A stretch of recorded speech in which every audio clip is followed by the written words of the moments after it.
Hello everyone and welcome to, well, mostly another relaxed evening because, as some of you might know, illness is going around in the household. Agonia has not recovered yet, so I have an evening to spend and there's new stuff to unlock. Guten Abend, Lena. Wie geht es Ihnen?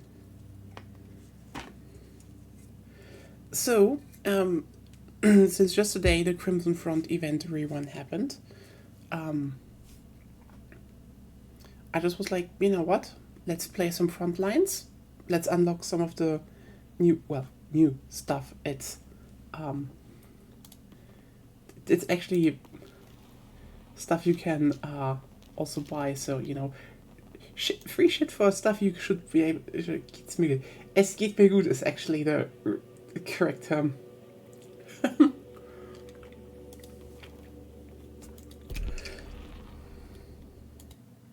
So yeah.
Not doing so well with German. There will be MCOs at the hotel HQ. Arm and defend them.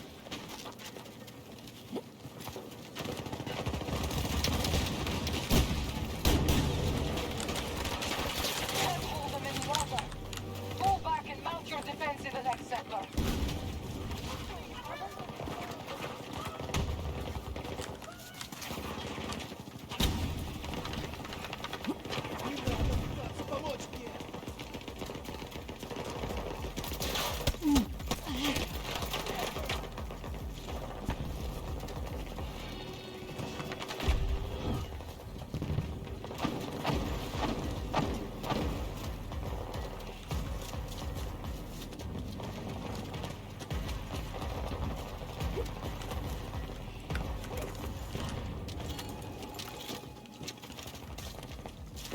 The enemy cannot reach our MCOs. Top priorities preventing their sabotage. The enemy has armed their explosives.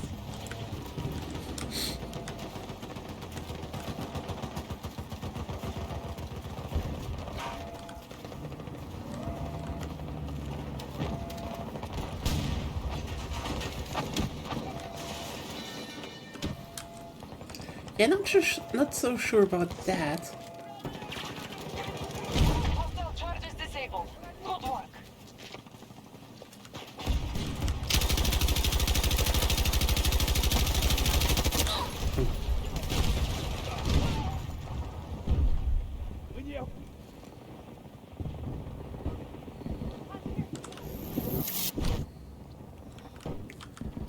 Reloading!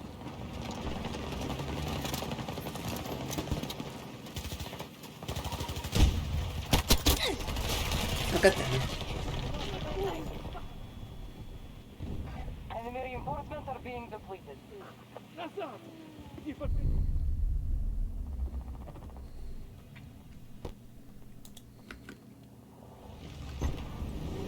Enemy forces have set explosive charges.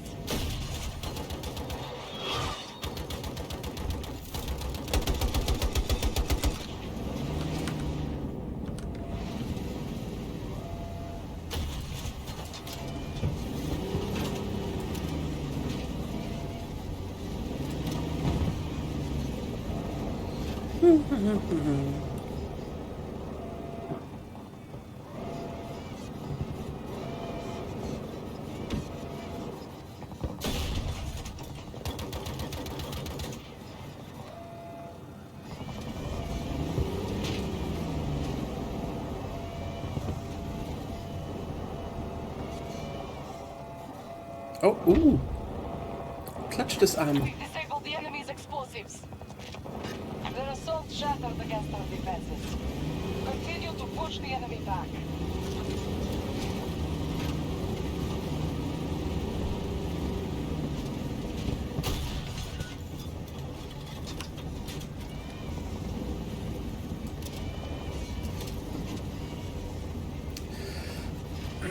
So, no, it's weird. You know, I start the whole day. Not really a big problem with, you know, talking and such. No, I start streaming, open my mouth. Oops. Drone. A new objective has been assigned. Act quickly. Look forward!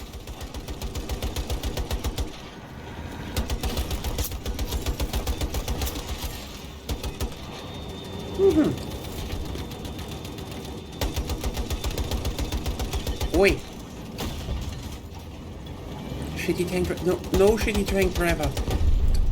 There we go.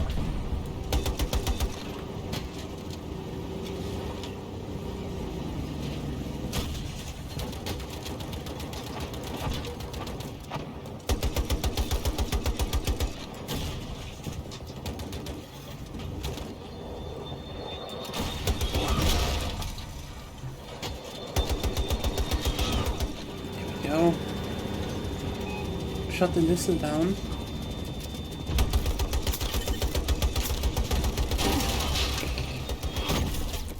God damn it.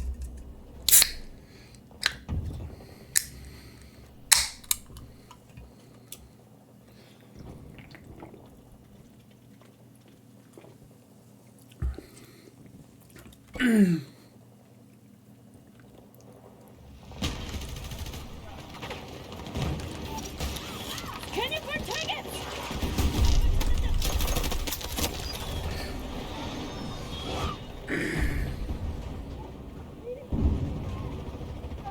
I love how the NVG mode or whatever it is shows the billboard model on the footage on top of the thing. I don't know what you exactly mean with that. Time is running out on us.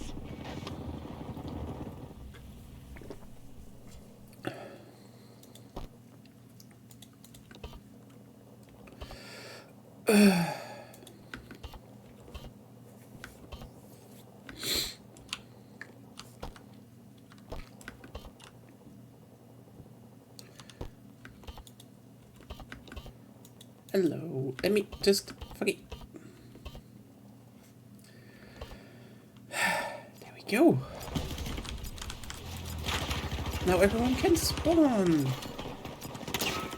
Well, in front of. Oh.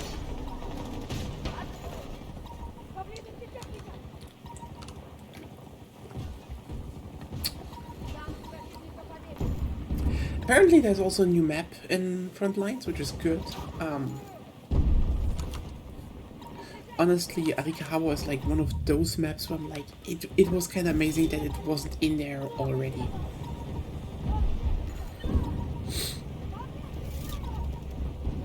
Ah, yeah. That was a bit off. Yeah, definitely.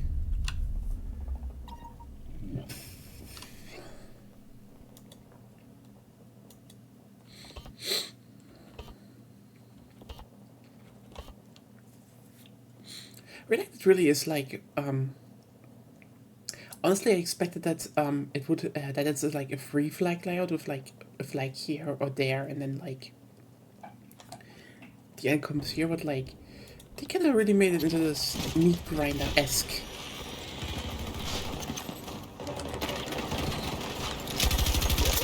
Nope.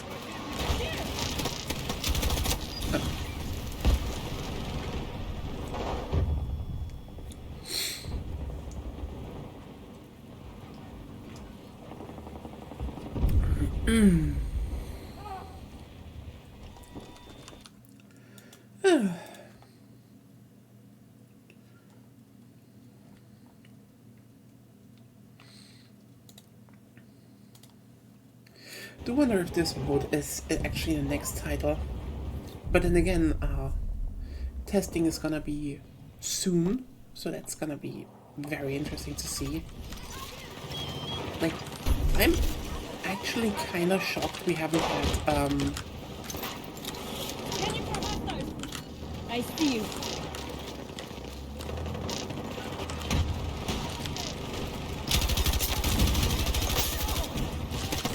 any major leaks so far.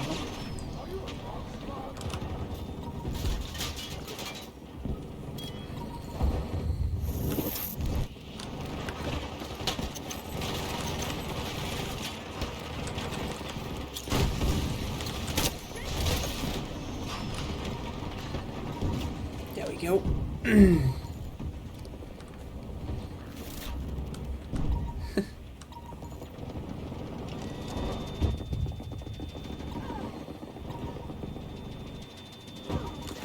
Sector lost.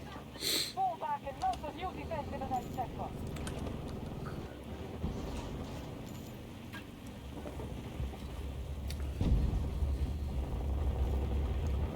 The alternate version is supposed to be, I think, thermal, but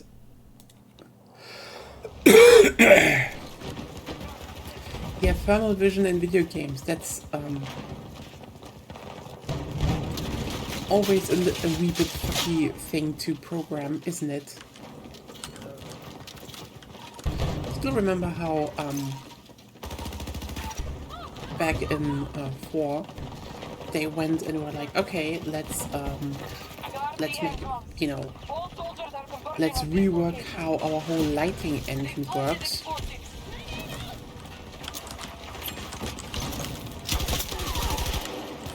Because, you know, they actually wanted to make night maps. Get one!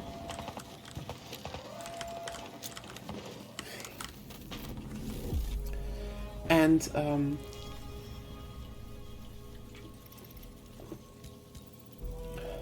they had to rework everything.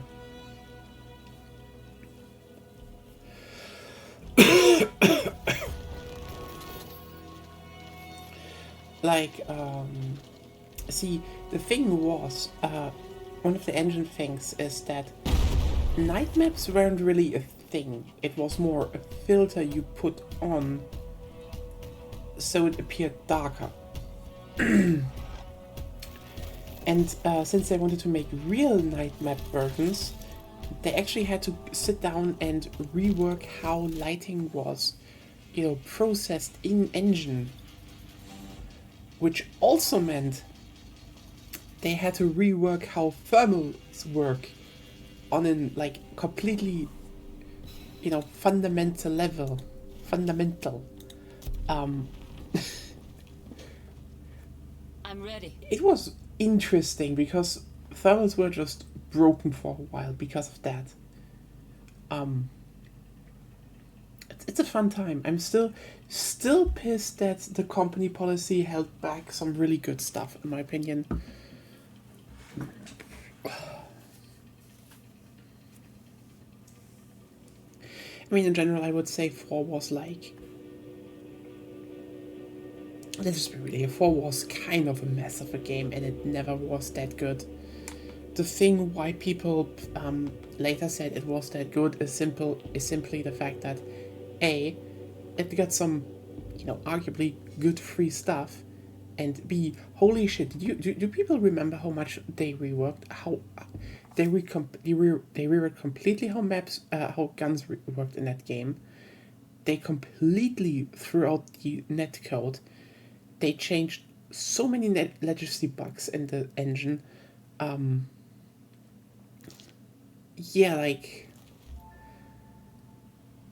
I'd say, yeah, technically 4 is a good game, and this is why I think a lot of people play it, because on a technical basis, it is definitely one of the best titles Several they clashes with had American later. forces have escalated into a much larger conflict. We have established a But at the platform same we time, cannot my afford to god, lose. is 4 just You not have a been good assigned game. to the central territory to supplement our Like, offense and reach the enemy maps are headquarters. ass, This is a mostly. vital proving ground for the mandate. If we stop them here, it will put us at a significant advantage. Do everything you can to uproot them. We are counting on you. Like, the best maps are basically... You had Siege, Be prepared to combat the I reinforcements guess until the HQ Dawnbreaker is and destroyed. parts. You had Propaganda in the DLC.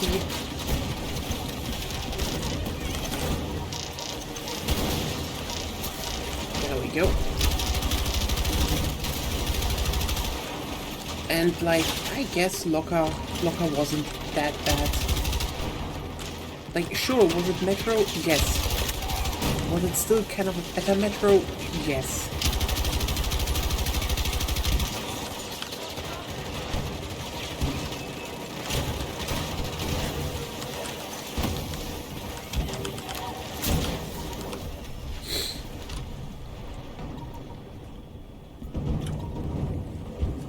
So yeah. And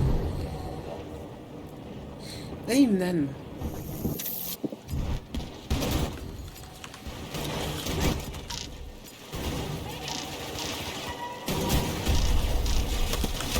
I wanted to.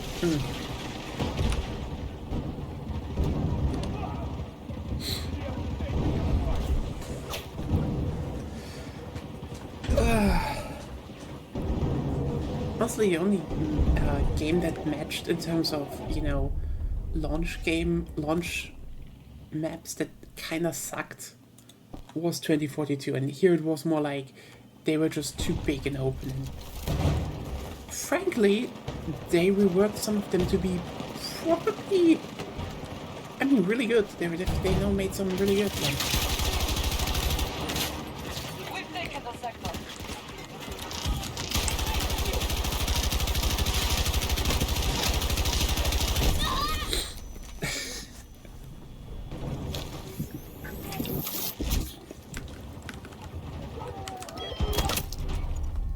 What's a fun fact, this is the Battlefield 1 mode, the signature, basically. Oh, well, I say signature. This is the one that actually people played afterwards.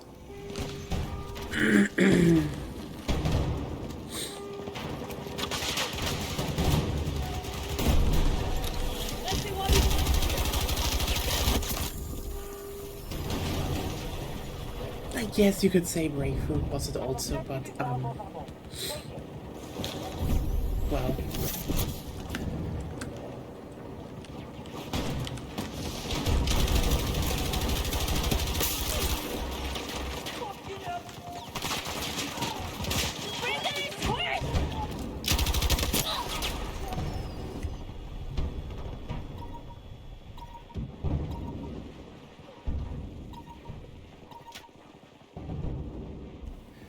I mean, gonna say something controversial, but like,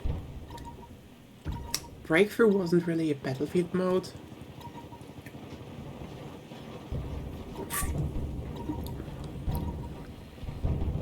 It's a Battlefront mode. Because that's what it is.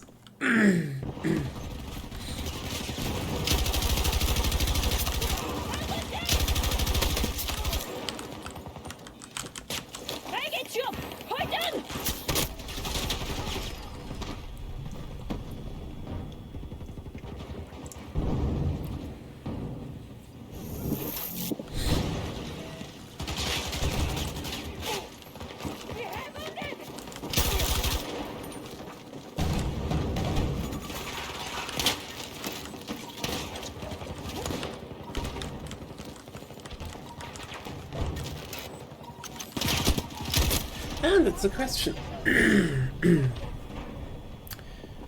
When they, if they are testing, you know, early next year, wanna join up? I probably will post the fucking server with it. Anyway, so sorry, start. Like, hey, server squad up, playing together and shit. Oh, come on.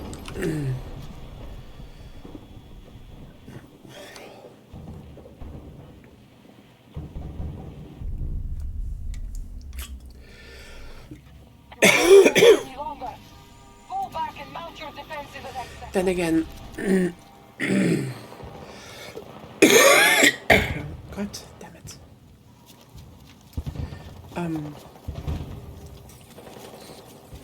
Mostly to check stuff out for Monster Hunter Wilds. And you know what? I should not be too surprised that it launches like actually early next year. Oh, god damn it. But still.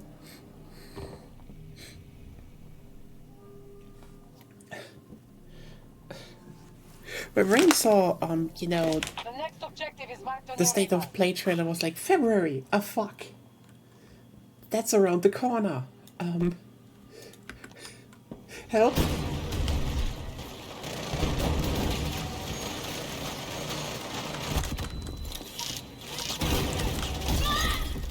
God damn it.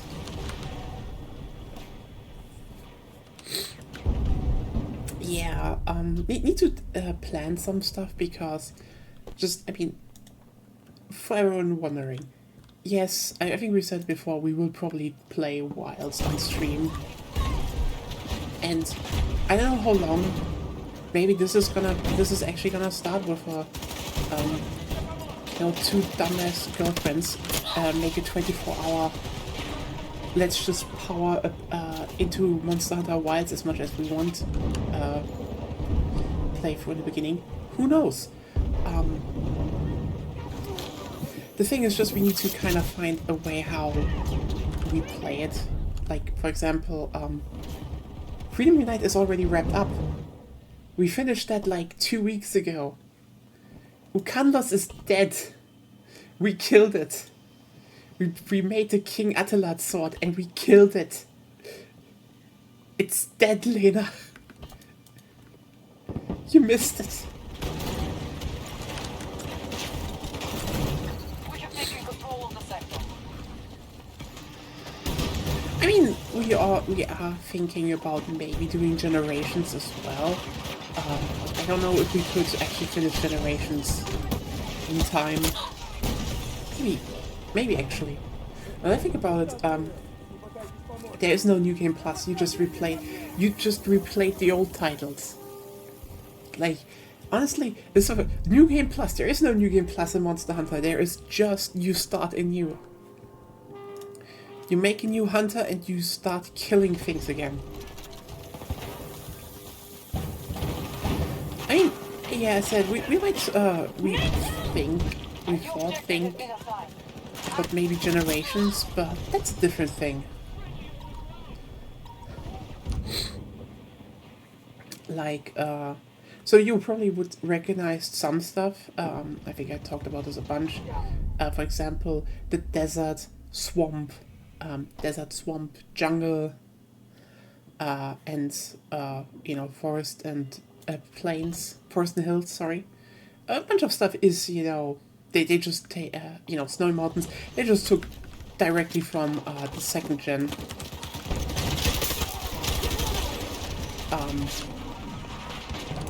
Because, you know, that's what like the most favorite ones. Then, you know, every generations, like every major title's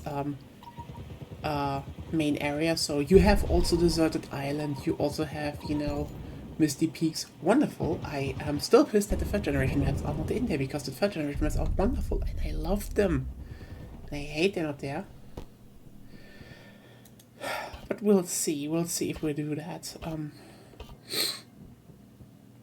In general, I would probably love to show it off because, as I said, I think actually Generations might be the second best Monster Hunter they ever made.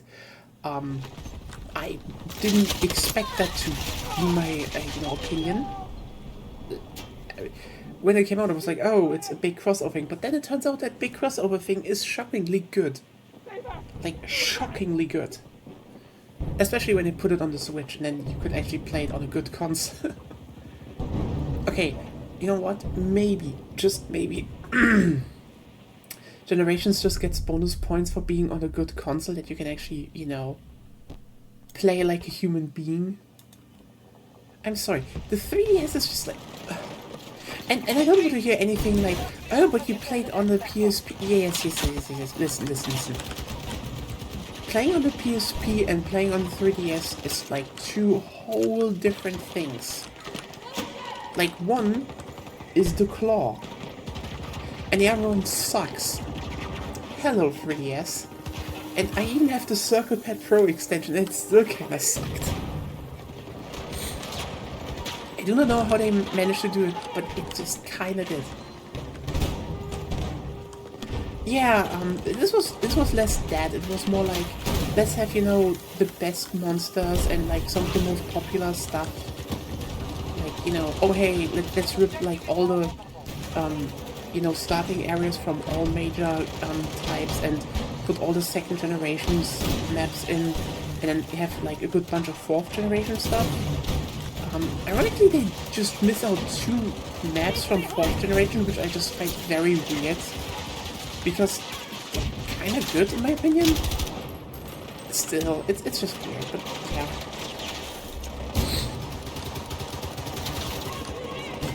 But then it comes down to some of the funniest bits, like, you know, technically the first generation. Like, okay, so technically, Generations has the same lineup of deserts as Freedom Unite.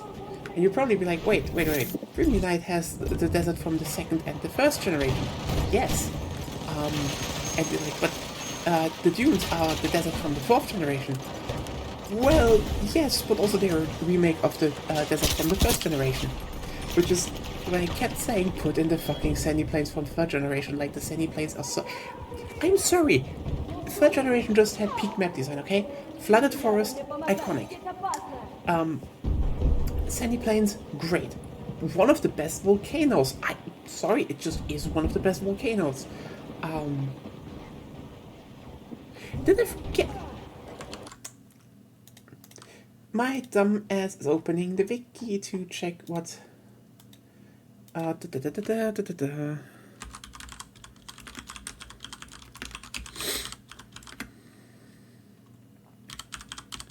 What is in the first generation?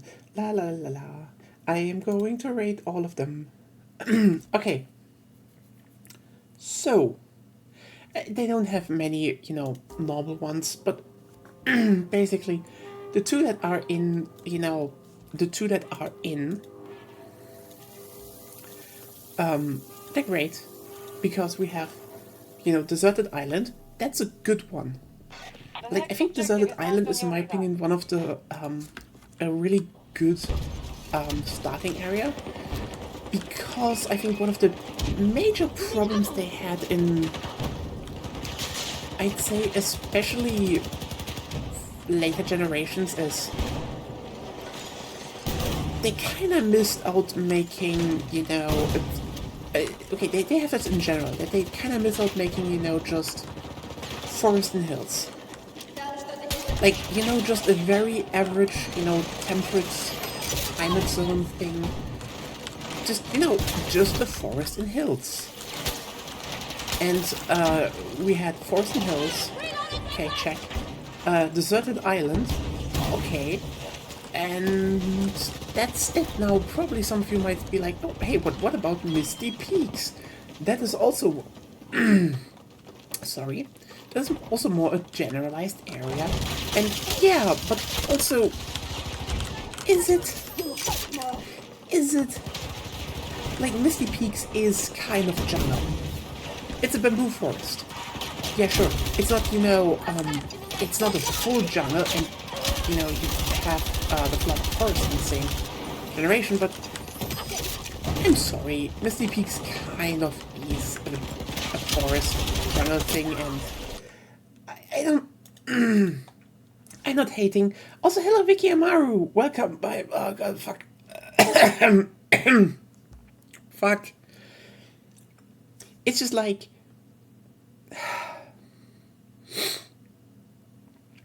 So the second generation, like those, the first area was jungle. And then, you know, in Portable Third they made it, Portable Second they made it the Snowy Mountain. I love those areas. I fucking love the Snowy Mountains. But the Snowy Mountains is hardly something I would call average temperature area. They probably should have made, you know, more the bases in a bigger level. But the thing is, Forest and Hills and Deserted Island, oh, they are definitely a typical, yeah, you know what, this is just where, you know, an average monster lives area, and love them for that. And yeah, Misty Peaks, yeah, that's the, you know, that's just, it's kind of a jungle. You know, I fucking love Misty Peaks, but you know, it's more of a specialized area if you get what I mean. And it's also one of those things why, you know, when I saw that they opened Wilds with,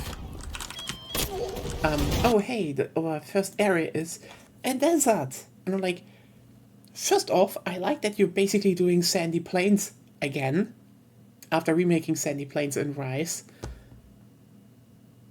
Okay, can we just talk for 1 second that I find it very, very, very, very, very funny that Rise went and was the first RE Engine Monster Hunter game, and they remade Sandy Plains and the Flooded Forest. And then Wilds comes along, and what are the first two areas that we see? Sandy Plains and the Flooded Forest. It's like, okay, Capcom, daring today, aren't we?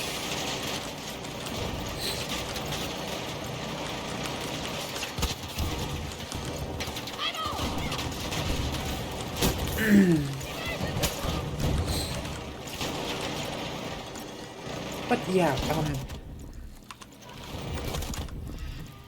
let's just, you know, let's just shit a little bit on the selection, what they left out, because the thing is, again, I played Portable Third, I still want to play Try, I'm just... Okay, for everyone who doesn't know, we have a little bit of an odyssey here with the third generation of Monster Hunter. First of all, we wanted to play 3 Ultimate.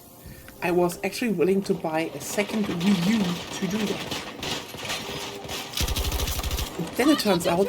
God damn it. Actually, you can't. Co-op, like local co-op is only between a 3DS and 3DS, or one Wii U and multiple 3DSs. So what the actual fuck, Capcom?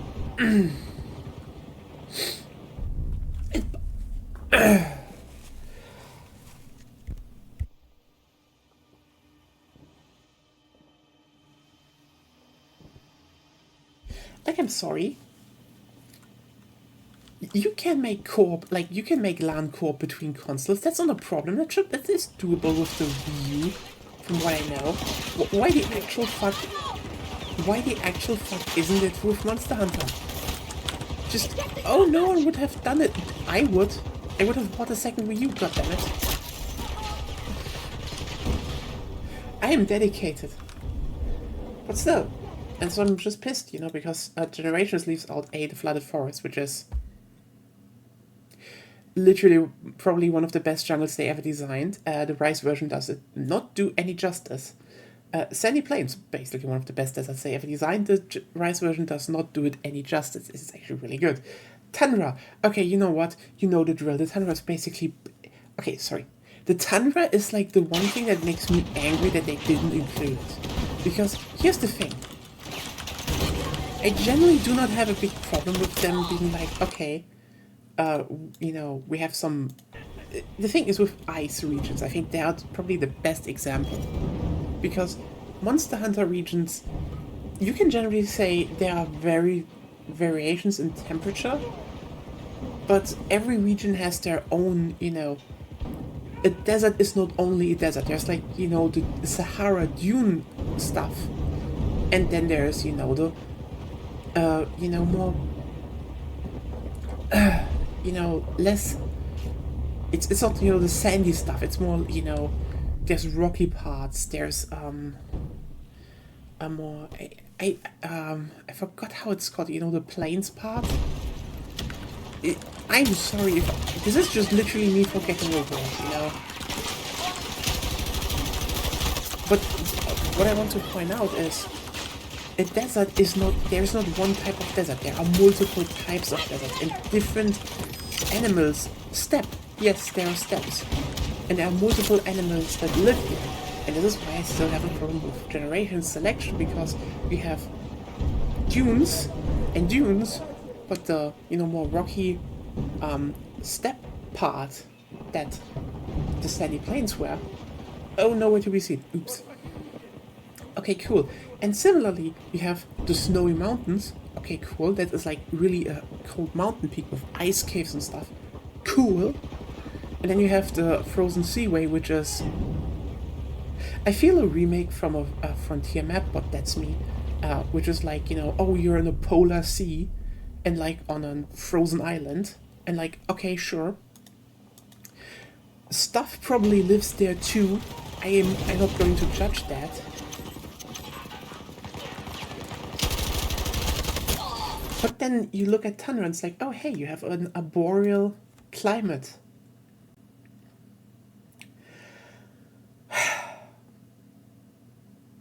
And you just don't have a boreal climate, so cool. Anyway, those 4 stuff, it's just 4 more maps, but they just forgot to put in 4 more maps. And now I am ranting about Monster Hunter again. Wonderful. And I just got a thumbs up from Magunia, who has covered her face because light sensitive right now. But yeah, we have to check with Wilds. It shouldn't be a problem to generally get it playing because here's the thing, it will probably run perfectly fine on my rig. As probably some of you know, I have kind of a beefy PC. I have a pretty good CPU. I have a 470, so Wilds will run on my PC. That's not a problem. The problem rises because yeah, Agonia's CPU isn't that good. Now the question just will be for us, do we want to invest in a new CPU? Are we just going to get it for the PS5 because it has crossplay? Who knows? We just have to check. Gladly, AM4 processors are, you know, comparatively cheap, I'd say.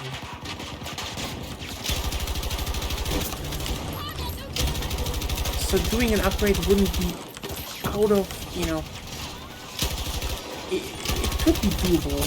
So, but we have to see. We have to see how we solve that problem.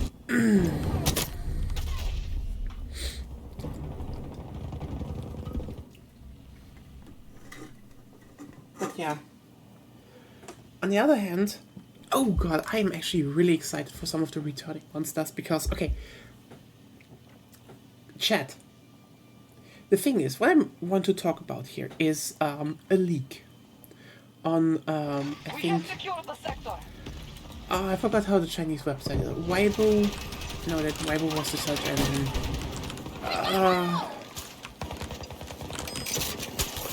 Basically on Chinese Facebook posted. So, just so you know, that leak was long before the Gamescom announcements. And basically had everything right in terms of announcement. I don't think it was believable.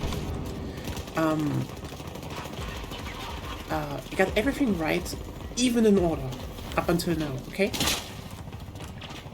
So, this is like, you know, this is one of those leaks that were old, where everyone, when it came out, was like, okay, and this, we don't know if it's fake, and then, you know, more information came, and it was like, okay, this might be actually credible. So,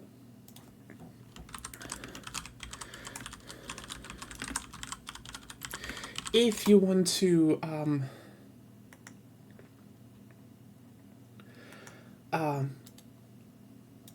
okay, if you want me to talk about it, say it. If not, if you want to, you know, don't spoil any surprises. Yeah. So chat, this is your decision. Do you want me to talk about it or not? Because as I will just go for it. Okay. Okay, so the thing is, in order they said that, you know, some will be unveiled. And those that would be unveiled, in order they said, was first Kutku and Kongalala. They did that. So, happy. Cool. Yay,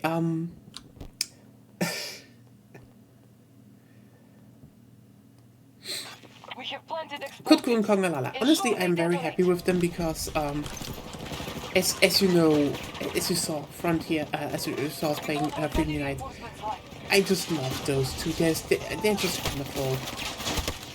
They're kind of stupid and derpy. And generally now that they can apparently have more hordes and stuff, you know what? Great upgrade for Kutkus. Will it be hell for a fun bunch of new players? Yeah! I mean, imagine if you just sit there and you're like, okay, you know, I just have a time, I just have a day, just playing a bit, no problem. Then suddenly, you know, 3 of those things go and run towards you and throw fireballs around. Yeah, you know what? Horrible. I love it. I will enjoy that greatly when it happens. Then obviously we have Lala. Honestly, I'm a bit like, okay, I don't know what they did to this. Like, I get it, but also his face just looks way weirder. Like,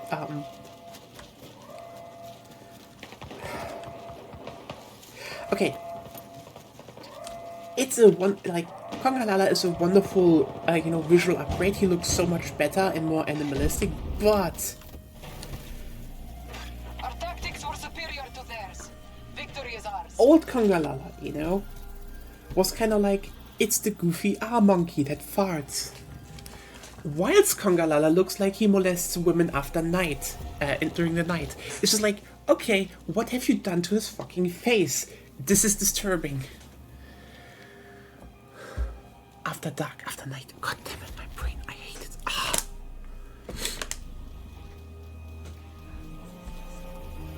What?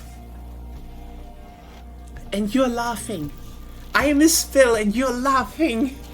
Ah! God verdammt. Oh god, you know what? I'm just in it.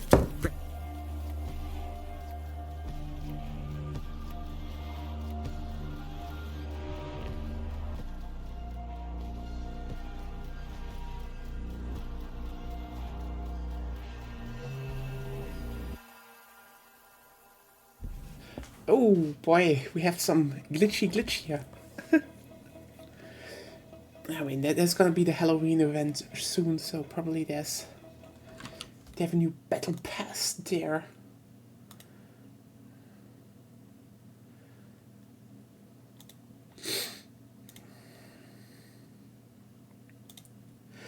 Okay,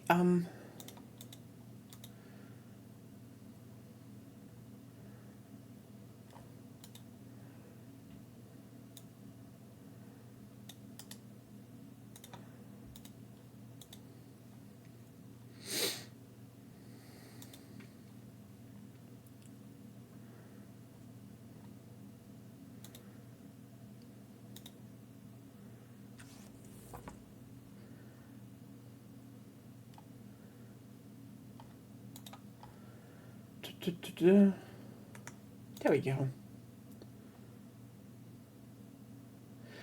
Okay. But you know what? Let's talk about the juicy stuff. Let's talk about the things that are apparently coming back, but they haven't announced them yet. And maybe they will do, because, you know, there's Paris Games Week soonish, and they usually, you know, have some trailers lined up. So, the next one is supposedly Neskrilla. Honestly, I'm very happy with that. Again, mostly played for her because of Generations. And we have La Ballerina. So, you know, we know for sure the, you know, the spider rig is there. We can have Swoda in the game. I'm actually very happy about that, and it wouldn't surprise me if they, you know, didn't brought that rig back just to use on one monster, but like, oh hey, let's actually bring back like the first real spider monster, and La Ballerina's good. Spoda Grill, yes. I mean, honestly, on that note, I kinda wish they would have also brought back, so that was actually the one thing I found very interesting about Rise, that they had, how's it called, they had their own spider, but then they were like, oh yeah, we just make, a subspecies for that spider. And you're like, okay, good spider girl, okay? It's good spider. Like, I think the fight in Rise is good. It's like, it's a bigger spider, you know, the whole widow theme, great. Generally, good fight. I forgot her name. If you're wondering, like, why are you not talking about it? Why? Like, yeah, I forgot the fucking name. Sorry. I'm stupid. But again, you have Lala Barina, you bring back Nesrilla. Fine. You know what? I'm actually very, very happy that we have more spiders. In general, I think insects in Monster Hunter have been a bit underserved, and I'm like actually really happy that the spider archetype has been expanding. Even though I'd say, boy howdy, if they also bring back the Rise spider, it's not a good time for everyone with arachnophobia. Just not a good time. Even though they're cute. Maybe I am in the minority, but I find spiders are very cute. I just love them. They're so cute. Cute little things. But yeah, Nesrilla, cool. Yeah, you know what? Obviously, Nesrilla is in, so one of the best, in my opinion, ecological upgrades that was ever in Monster Hunter. Gypsaros is also in, because Nesrillas hunt Gypsaros and use their skin and, you know, put their skin over themselves as a protective layer. Yeah, so that's the thing, by the way. If you ever look at Nesrilla and wondering what she had, that's a Gypsaros hide. She hunts them, skins them, and then wears their skin. It's wonderful. It's wonderful, just. Yeah, Spuda's friend.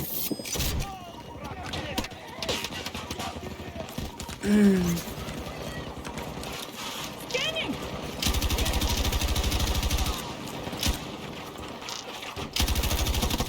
Oh, come on. I suck so much right now. Oh.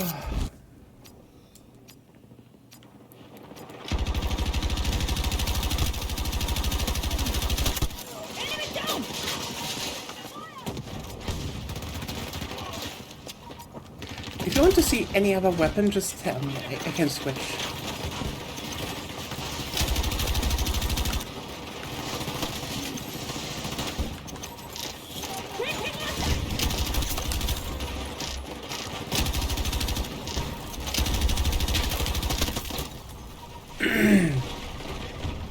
So yeah, Goofy Gypsaros is back, also happy.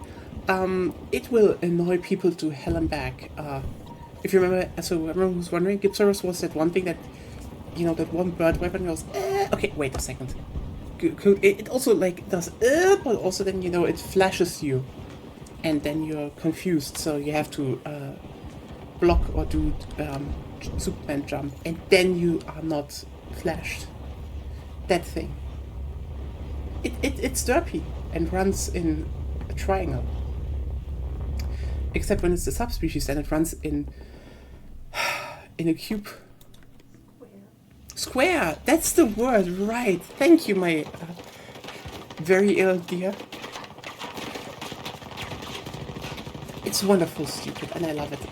So yeah, Gypsaros and Nesrilla, you know what? Love them. Love them. I'm actually, like, very happy about them.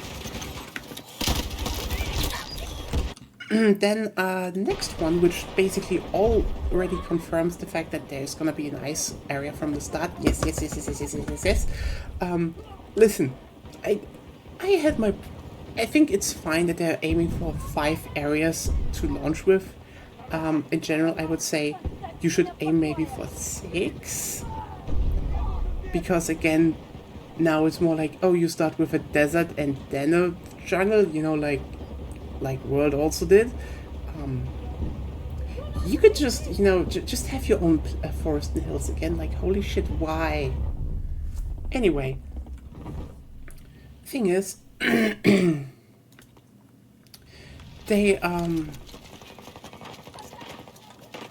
going there. You know, there's gonna be an ice level. Cool, because okay, I love the Coral Highlands. I think the Coral Highlands and the Rotten Vale, they're great areas. I just think the biggest problem of the Coral Highlands was that it's... Let me put it like this. The Coral Highlands were just... weird. Like... For some reason, okay, it is kind of the, ironically, the temperate region for world, but you don't start out in the Coral Highlands. Okay.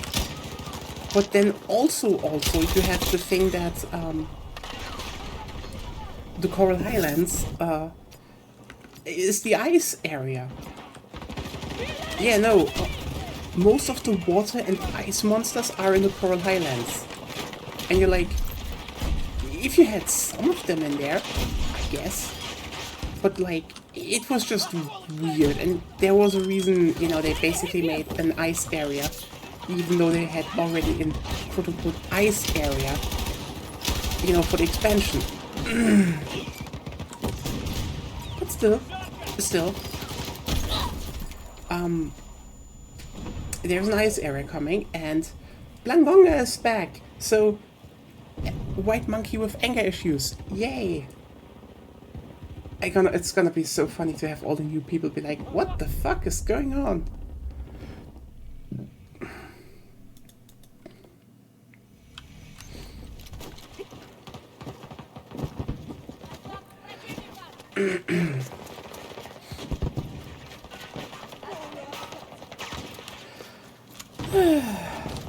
So yeah, in general, ice area is a nice, yes. I just hope it's a good ice area.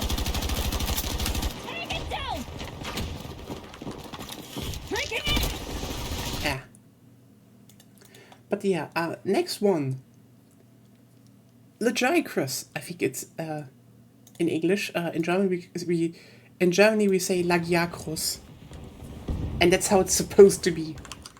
God damn it. Yeah, Lagiacrus. Actually, yeah, it's big blue croco. It's big blue croco with electricity, and is she smiling? I can't see her face right now. Yes, she is smiling. I think Agonia likes it. Okay, I also like Lagiacrus. I fought against it. It's a very fun monster. I like it. And also, yeah, we have the Leviathan rig back, and so we have like Lagiacrus, and like, yay!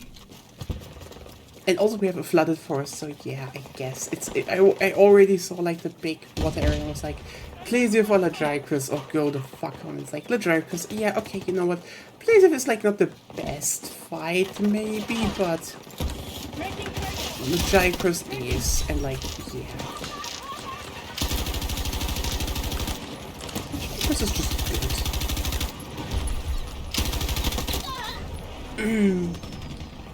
But then again, as I will always point out, it's a big croco. Crocos are cute. Crocos are like, can we just talk about crocodilians for 1 second? Holy shit, are they cute. Like, yes, they can rip off your leg and will murder you brutally if you ever enter their waters, but they're so cute. Just like, big mouth. God, I love crocodilians. Crocodilians are so amazing. Murderous little buddies, but they're so cute. And they help keep the ecosystem in balance. And they taste good. But still, they're so cute.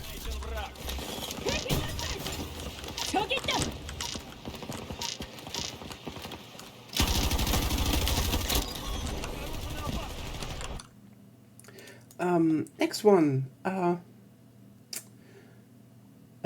Seregios. So like, you know what? I'm actually very down with Seregios.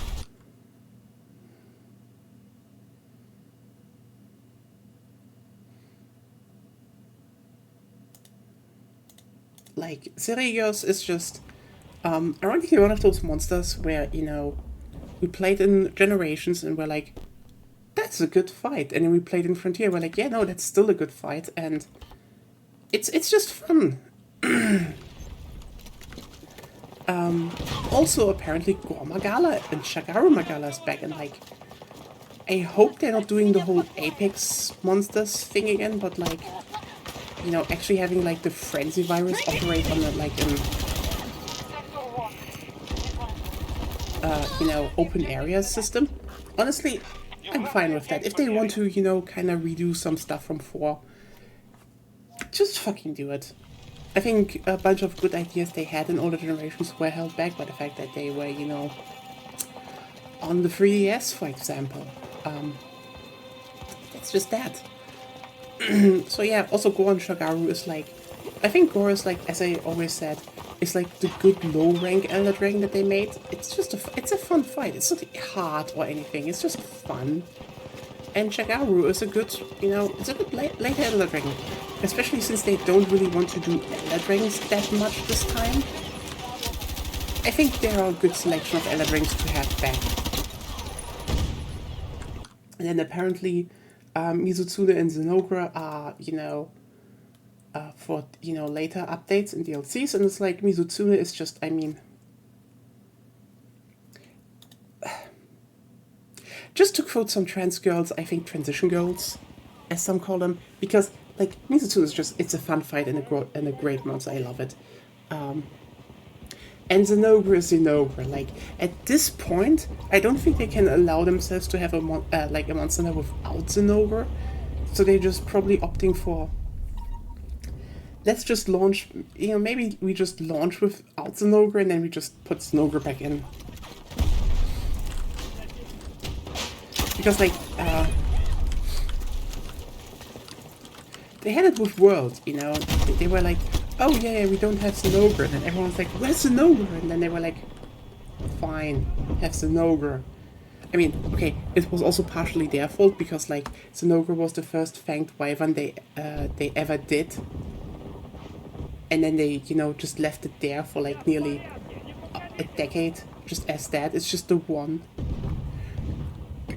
You really didn't think that if you just make suddenly one title with a lot of fanged wyverns, not everyone would be like, okay, so can we just have the one back that everyone loves?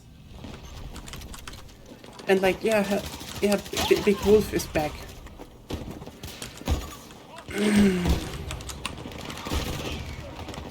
So that's that. Honestly, it's gonna be interesting. If that's actually the list, I'm happy with that.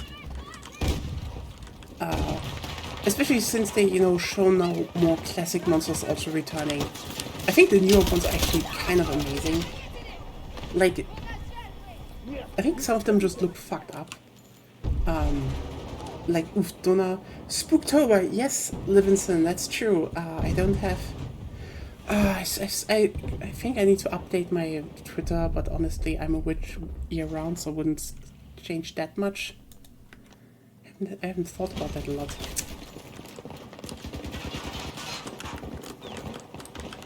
But yeah, like Ufdona, and all of them, like they look all, you know, wonderfully kind of fucked, and I love that they did. Also, Chroma Trees, we have a Cockatrice monster now. It is so cute, I love it. It is so cute. Okay, but here's the thing. Because I think a lot of people don't realize that. So the thing is, when they talk about extinct species being, you know, one of the quote-unquote new things, it's not new, it's a concept from Frontier, but I'm actually very down for that. So the thing is, and I could be wrong here, okay? Just you know, just scream at me through the monitor or type in chat how absolutely stupid I am for hoping they are picking up actually good concepts from Frontier. Like, holy shit, why wouldn't they make the, you know, the flagship monster based on a rig from Frontier if they didn't pick up that same concept from Frontier? So the thing is, Frontier had a few monsters, okay, that were titled Origin Species. So the idea of an origin species is basically that, you know, hundreds of years in the past, there were, you know, diverging lineages of monsters. And one of the main things is that some of that there are maybe a few, you know, from those ancient lineages that survived, who are, you know, basically a bit out of time, but also just usually stronger. Now, we already had it that they, you know, made some, you know, subspecies or, you know, close relative species that, you know, are a little bit different to monsters. Like, for example, in, I think, Worlds, one of the best examples is we had Uragan since the 3rd generation, and then we had basically the Uragan, but it rolled through bones. I forgot how that monster was called, so sucks to be you. I forget names. But still, yeah, she doesn't want to communicate. I was always wondering, does she know the name as well from the bone Uragan? It will never come up again, probably, so it's fine. Okay. But the thing is, the idea was that those were, you know, the close relatives to the original species a lot of, you know, the known monsters diverged from. Take some supplies. And they were generally a bit stronger or, you know, just a bit more of a nightmare to fight against. Or, you know, were just too adapted to their own environment, so they, you know, couldn't survive and shit. Okay, you know. So let's just open them up and talk a bit about them. So they didn't have a lot. They basically had 4. Okay? And honestly, I can only really see 2 of them returning. Because, let me just put it like this. One of them feels less like an origin species and more off, and the other one is a monster I don't think they will bring back. That's just a personal thing. But, so, we had, for example, an origin species of Gravios. So if you remember, wait, Gravios, that gigantic thing that just lumbered around and fired big lasers across the map? Yeah, that thing.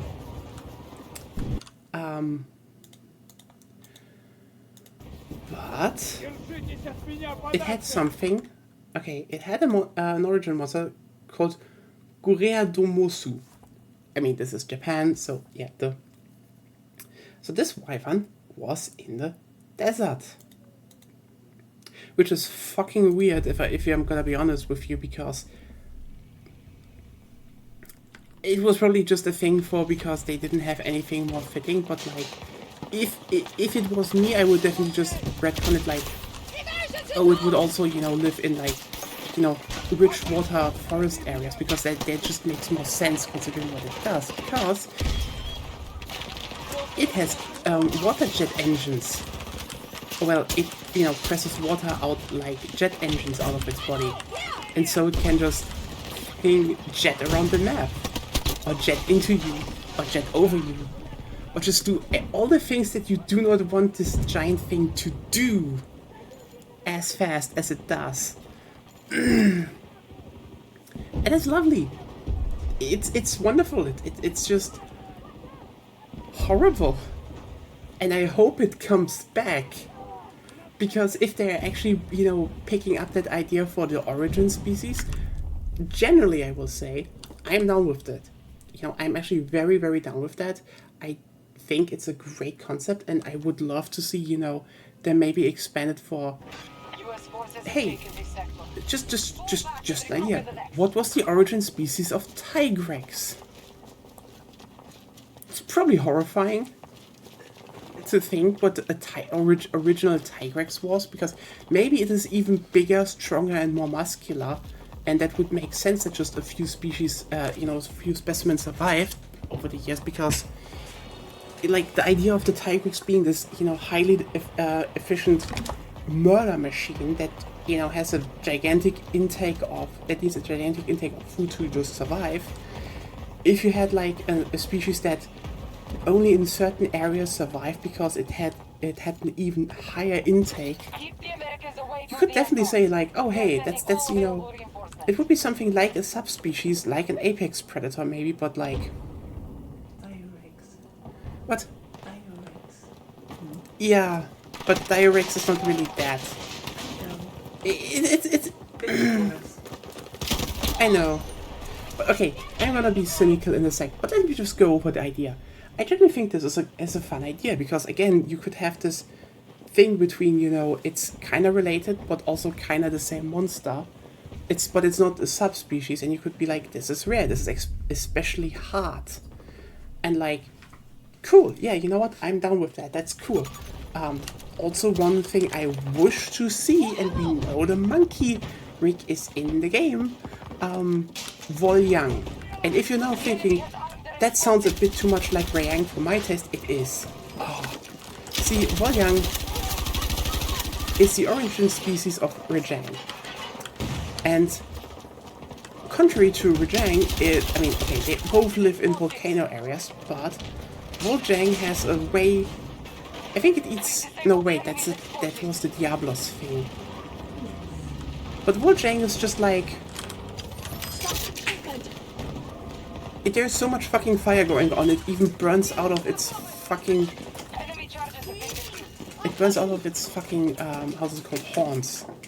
And it's fast and deadly.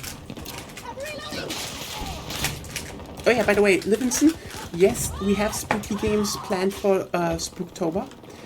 Every 31st of October, so on Halloween, there is the Spook stream.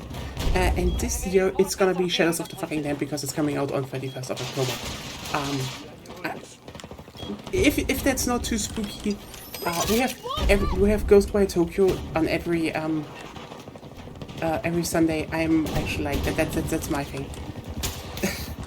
Maybe we can do some more horrifying games, but we'll see. But yeah, Volyang. Actually, I want to see this. Volyang would be perfect. The other two original species where I say they won't coming back is, first of all... I haven't even explained Volyang. Okay. Volyang.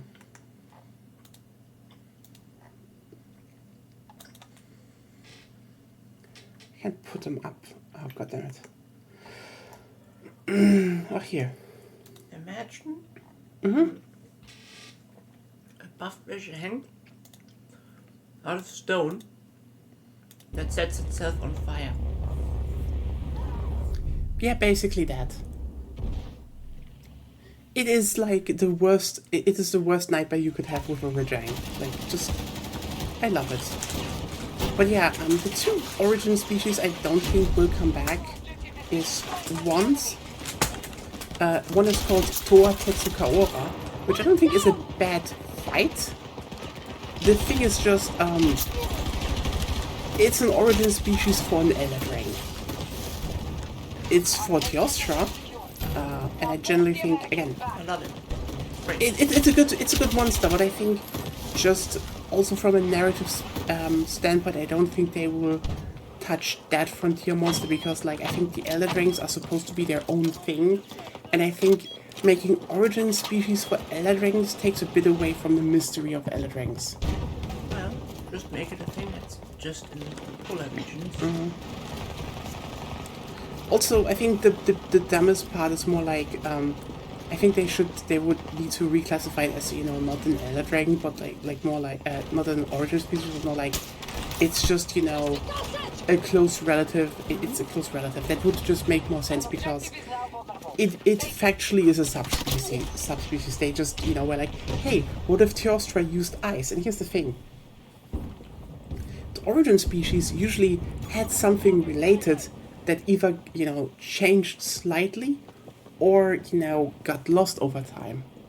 For example, Gravia still has, you know, the whole gas tubes and everything, you know, which is just like a simpler version of using water jets in its body.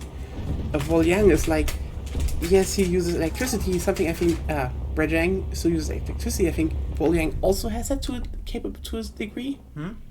Doesn't Volyang also have some form of electricity on top? No, doesn't eat Kirin, doesn't Yeah, so it's basically like, oh yeah, they the diet changed, and so that's just that. And like, yeah, it makes sense. Teostra that just does ice is like, that's just a relative. That's not really an origin species. Also, the one origin species I find interesting, but I don't think they will bring them back, is Yamakurai. Because here's the thing. While I love the idea of Yamakurai, as in even more ancient Yamatsukamis, that, have a stronger control over, nature growth and everything, just like, that's quite the Elder Dragon thing to do, actually, if you ask me. I love that. I love that concept. The problem is it would be fucking Yamatsukami. And I don't think, no matter how big the areas are now, and no matter I will say, bring back fucking Ukandos and Makanto in the big open areas, you cowards, that they will bring back Yamatsukami. If we get harpoons. We should get harpoon. New weapon, harpoon, yar. Let's slaughter that big monster of this. Everything is flying. How else are you supposed to get there? It's true. But yeah, generally I'd say, and so here's the cynical person in me coming through, okay? While I think the general idea of bringing back origin species is neat, while I generally think the, doing something like we have some of the older rigs back, that's neat. I would lie. I would fucking lie. Are you alright? That I cannot, like...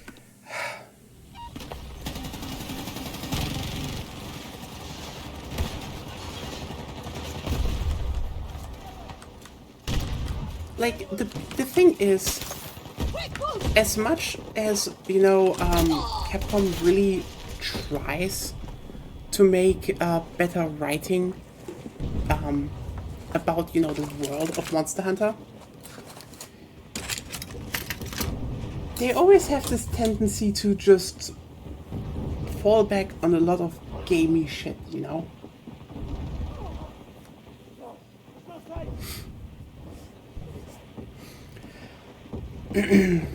Because here's the thing.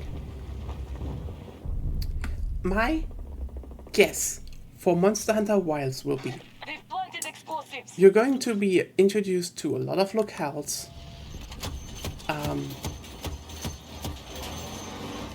You're gonna have like a great amount of time, explained why the ecosystems are so great and balanced. How, some stuff like the, older extinct species are, actually going to wreak havoc because they don't fit into the current balance of the ecosystems. All of that. That's a thing that will happen. You're gonna have it and you're like, wow. That's like really, thoughtful and well done, story about ecology and, living together and all that stuff. So then the fifth area will come and it's gonna be like, here's the Valley of the Extinct Species, and you just have like 10 origin species shown at you. Because like, here's the thing, Worlds also ended with, oh look at what one Elder Dragon can do to the ecosystem. Here's the place where all of them meet. Also, there were so many right under your noses in every single area, and like, come the fuck on, Capcom. I know you're going to bring that concept, and I feel like, if you did it with like one or two, just being like, this is like the big forbidden land that no one entered, and you're like, oh hey, in these lush forests, some survived. No, the end game will be like, let's throw 10 of them at you. Because that's Capcom, okay? They're gonna make it really good, and in the end they will be like, and here's just all our features in full flight because we just don't want to waste it on just like on 1 or 2 months. It's like, Good work. show some restraint, Capcom, okay? I will be happy if you have gore. And then they introduced a shitty endgame. Yeah, you know what? They will. No. Oh no, right. They introduce a shitty endgame for the DLC, and then an even shittier one. That's how they do it. Girl, you are thinking completely wrong. The original species are the shitty endgame. No, but that's a fun. Like, That's so fun. Remember World? It was also fun unless you wanted attack jewels, then you were fucked. yeah, oh god. And then came Iceborne and the grinding lands, and everyone hated grinding lands. And then they made them slightly less grindy, and everybody pretended they were good lands instead of Oh, this is so. boring. Yeah, this is probably the thing that I hate the most, that they introduce a grinding system, then fix it a bit, and everyone's like, oh, it's good now. Sorry, the grinding system was the problem to begin with.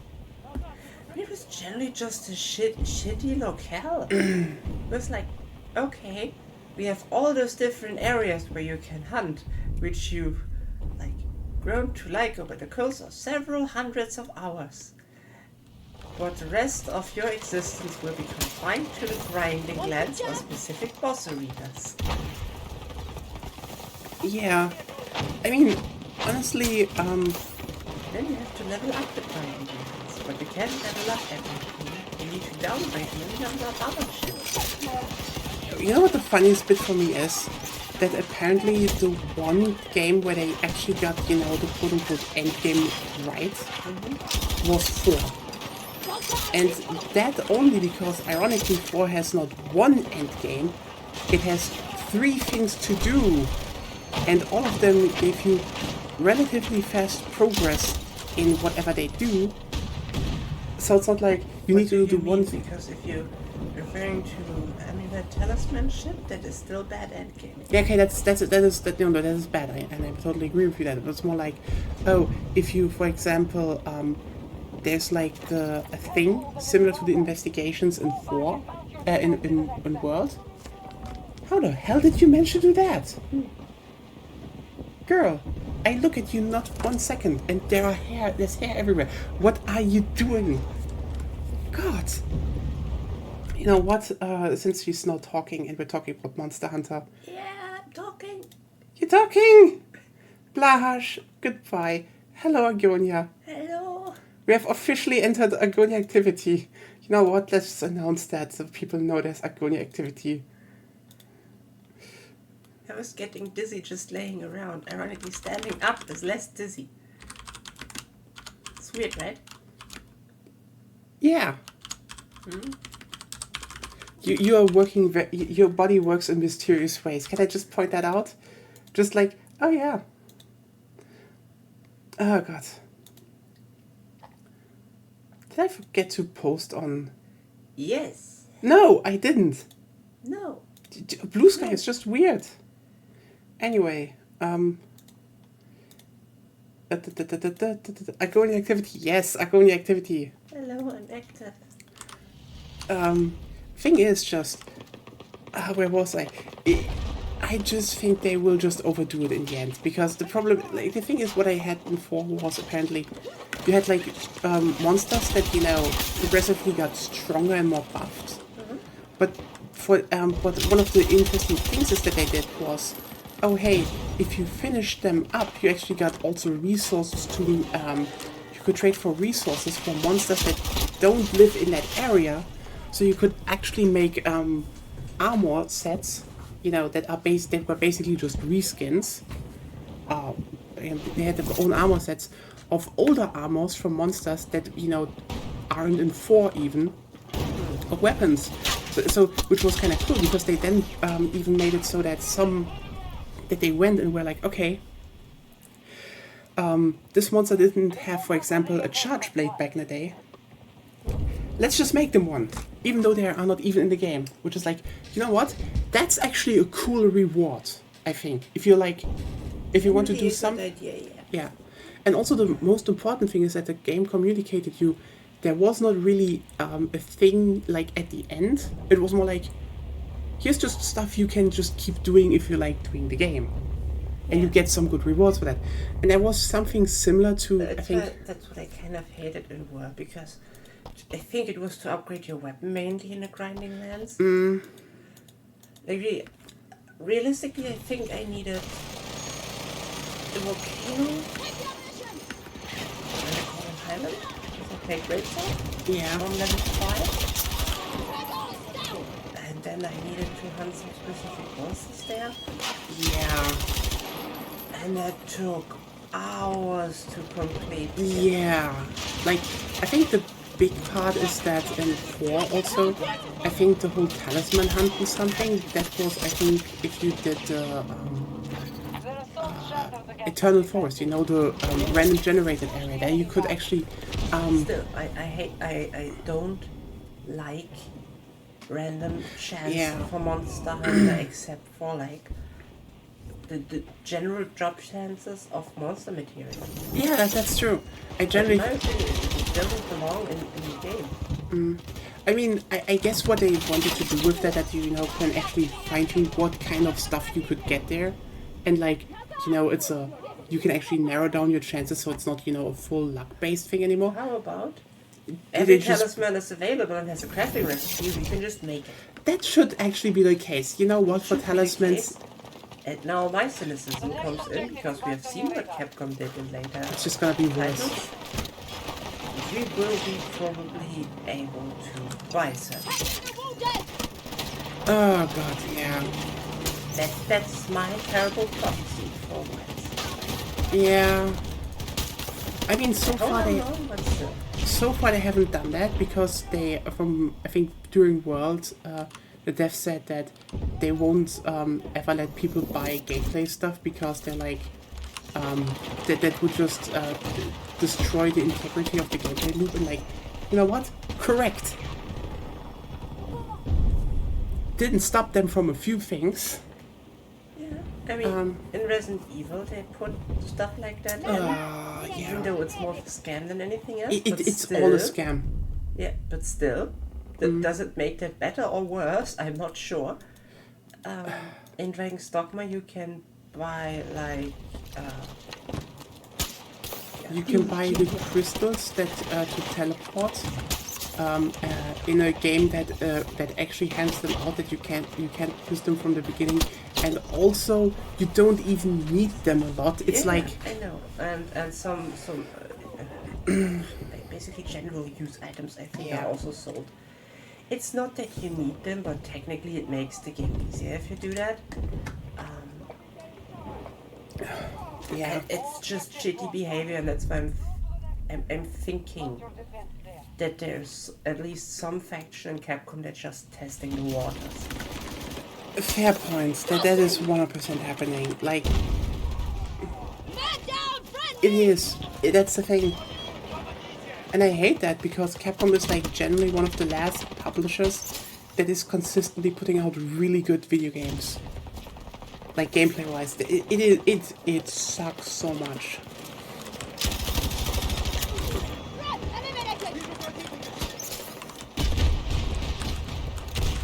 Oh well, but yeah, I think like from what I heard from the stuff in 4, it's like I don't think I will, you know, ever engage with that. But I think the idea of having multiple things to do is better than this is one thing that we stretch now over hours of gameplay. Which that was always the problem. And no. Yes and no. Like, as long yeah. as it's fun, it's fine. Yeah. Like Monster Hunter is one thing that stretches over multiple hours and we play it. Yeah, it's nice and So it's more of a thing of it needs to be good. It needs to be fun. can I say one thing, by the way? Yeah. My brain is sometimes I just sometimes realize how weirdly my brain is wired because my character model just had clipped into the wall, and my brain was like, the guards can't see my body. Payday 2 brain is activating. We are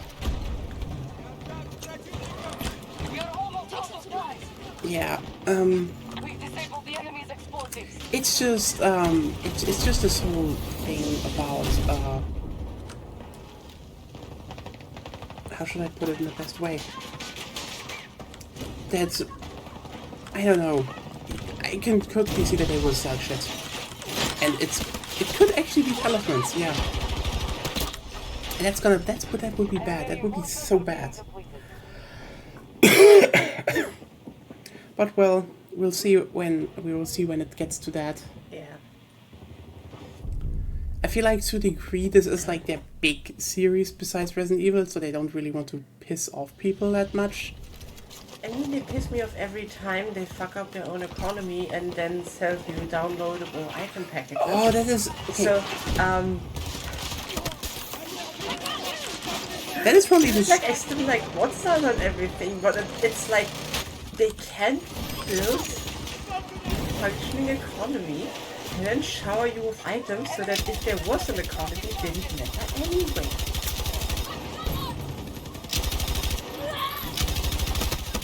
It's so funny because basically it took out the farm after portable third, like after third generation, replaced it with the weird trading activity. Have never touched that thing, and then are like, people don't get enough resources for what they need. Let's just drop some free DLC packages that just give them everything. Come the fuck! What is going on? Capcom, what the fuck? Our headquarters are secure. What the fuck are you doing there? It is just hilariously bad, you know?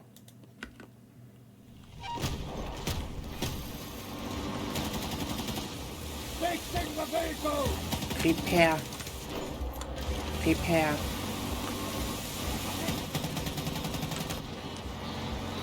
Oh well, but we'll see, we'll see. Okay. Wales is still a bit out, and we will see what it's gonna be like when we get there. Still, it's gonna be interesting to play through, I'd say. Okay, we just have to think out. By the way, what are you doing here? Einmal mit Profis. Yeah, are we going to do our heavy bowgun run for generations still this year? Less Space Marine 2, but I'm down for that.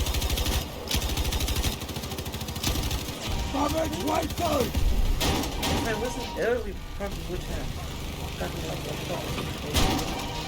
That is true.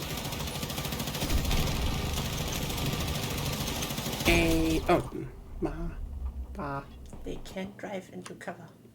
Why is everyone like, I take the vehicle, drives like a fucking drunken monkey? Like, okay, cool, why are you doing this? Monkeys would be harder to deal with. They would drive more erratic. Yeah. You know the worst part is? The thing is, like, the thing about Endgame is we're now having a coin toss, because if Gore Magala comes back, I'm like, you know what? I'm not that mad about Gore and Shagaru, I like the fights, but it really is. Are they going to do the whole Apex thing again? Or are they going to do, like, oh, here's Ardent Species, they're just functioning the same? Gosh golly. Which system am I referring to? The whole thing that's, you know, you're killing them, and then you unlock higher level Apex that are stronger, and they just do more damage. It's the one from 4. Or, you know, the one from Rise. Similar. The Rise was just the worst one. Yeah, Rise was... Oh god, it was a terrible system. Oh hey, the weak point system is now part of the base fighting kit in Wilds. Remember? Yeah. Yeah. Why? They just wanted to have a weak point system. I don't know why. Since World already. It's like, but there were weak points already. But you can make your own weak points now. That's called part breaking. Why do I need to explain your own game? Yeah. Apparently they have the delusion that you have then more choice, Instead of just, okay, I'm a weapon that can reach this hit zone the best, which is the most vulnerable to my damage type, thus I will tenderize that one. It's like, it's not a choice, it's just what will happen. Also, god damn it, Lena. Oh, what's going on? English, we call it sinusitis because it's Latin. German, we call it Nasennebenhöhlenentzündung because the Höhlen neben your Nase are entzündet. I mean, it's true! Yes! English, we call it diarrhea because it's ancient Greek. German, we call it Durchfall because everything just falls durch. It's true! It's true! It's not wrong! Like, what are you expecting from us? We just call it, like, everyone's like, oh, German is such a hard language. No, German just calls it what it is. You all have problems. I am hating on you all. Your linguistic game is so weak. You're like, we need to borrow from the Greeks and from Latin. Hey, English, fuck you. We just call it what it is. It's the Nasennebenhöhlenentzündung. Yeah. It's the And you have it. It's the cavities besides your nose. Yeah. Nose cavity inflammation. Everyone in English would understand what it means. Everyone. And in German, everyone does, because we are a good language. Maybe.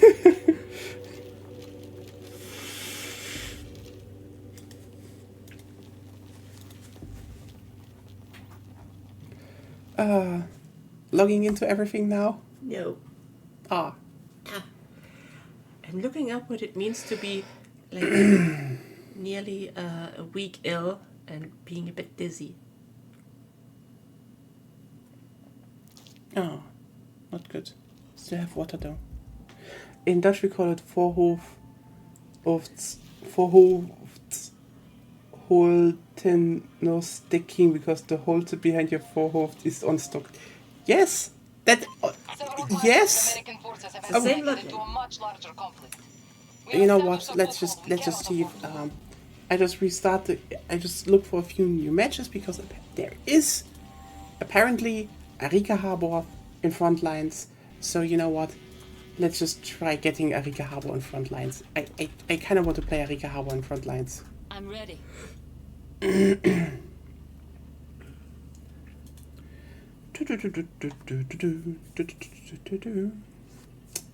Oh yeah, that was a lot of Monster Hunter Wilds ranting. And don't get me wrong, I do think Wilds will be a good game. I don't think it's gonna be one of my favorite Monster Hunter titles.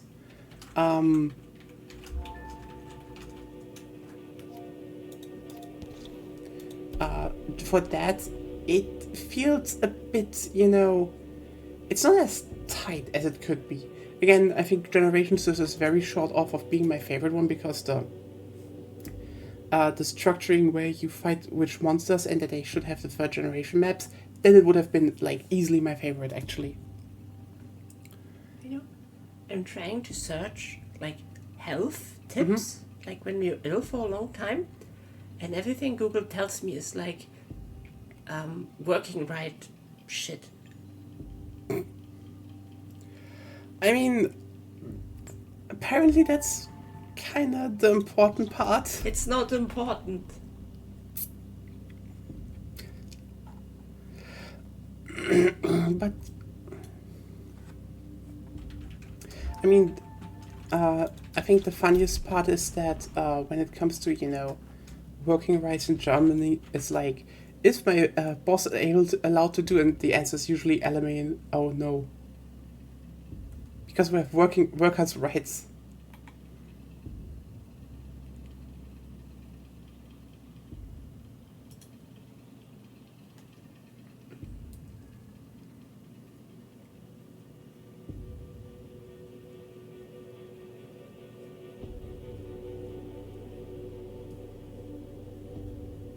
Yeah, it's the thing though. I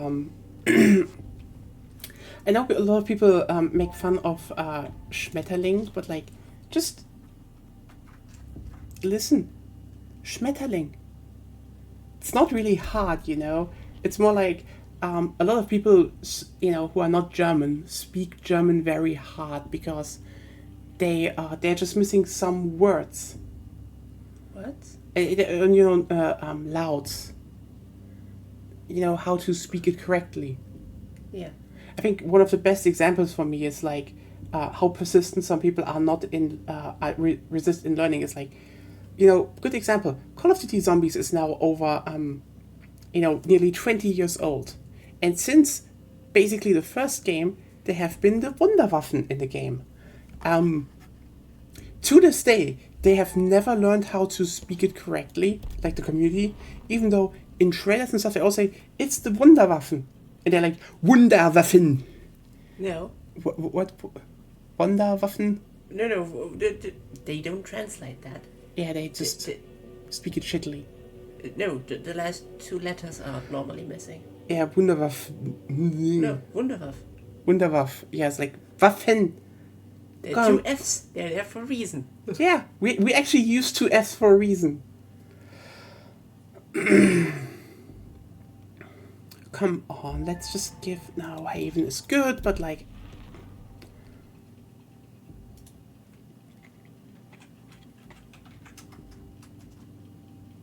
Waff is Dutch for woof. Yeah, and woof in German is just written with a U. Which makes more sense, because you have U...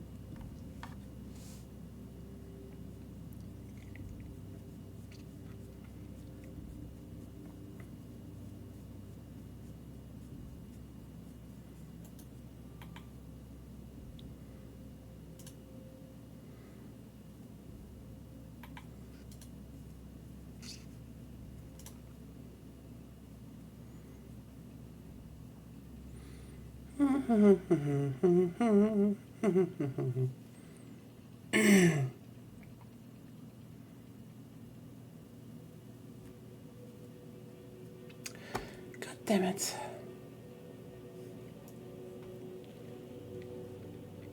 This is still shorter than looking for Imagine X Defiant. That game is dead.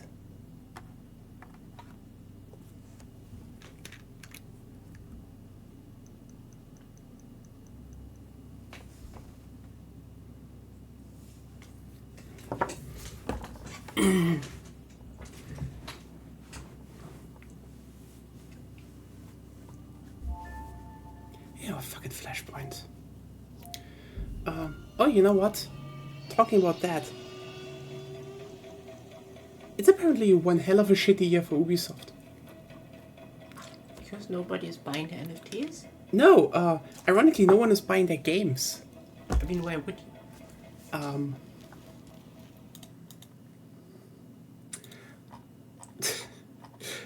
Yeah. I was already wondering how they keep themselves afloat with money laundering or something.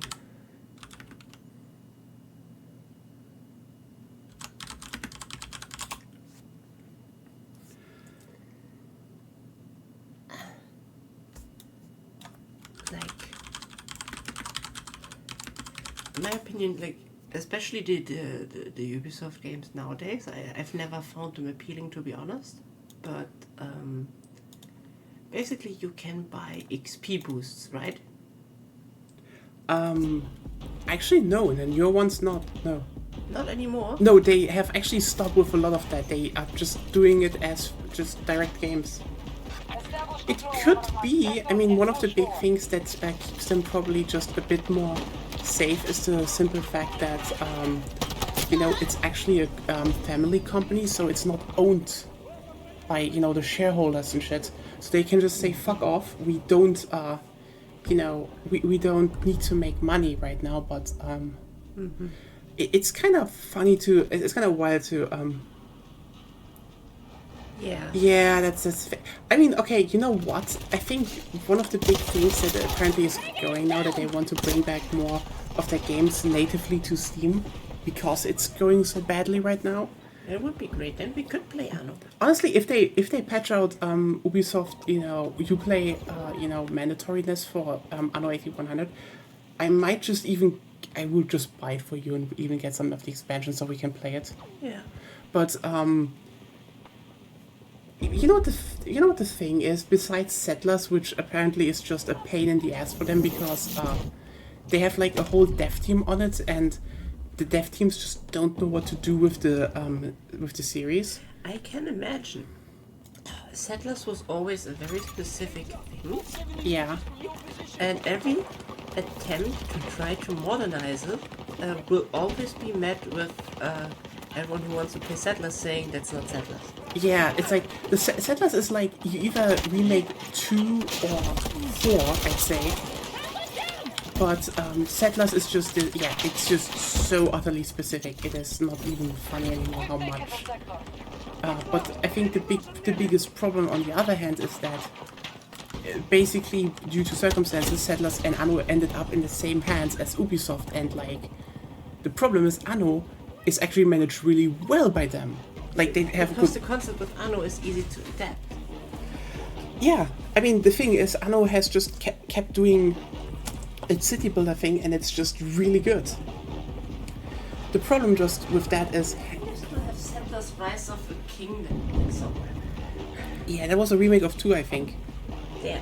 The thing is, Anno and Settlers are kind of the same niche. Like, they were the competitors back in the day. And the unfortunate thing is, like, for Settlers at least, they are now in the same company as, Anno. And Anno is doing so well. It's like, oh, hey, you need to do something unique. And the problem is, what? Like, the problem, everything Settlers could have done has been done by Anno. Usually better. 3 kinds of questions. There's 1 and 2 which are similar, 3 and 4, and 6 plus 7. I think 6 and 7 were solid, but I think the best ones were probably like 2 and 4, yeah. And like 4 was just like the better 3. And I played 3. I think I still have it somewhere. And everything more small scale was done by Clonk. That's true. That's true. Settling in caves, Clonk.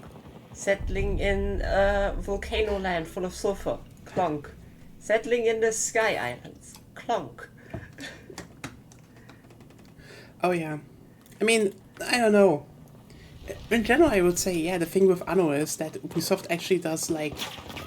Ironically, I would say Ubisoft is actually a good publisher for Anno so far. Because, I mean, aside from the whole Uplay force, and, like, the thing is, if they get that out of the system, I will not complain anymore. Because they were like, hey... They just made, they basically made 2 of the best Anno games, back-to-back, gameplay-wise. Pax Romani is like, you know what, let's just make something that is just new again, and like a setting we haven't had before. And we'll keep draining more people from the Settlers, because that is, like, the ancient period was the one era that the Settlers still had booked for them.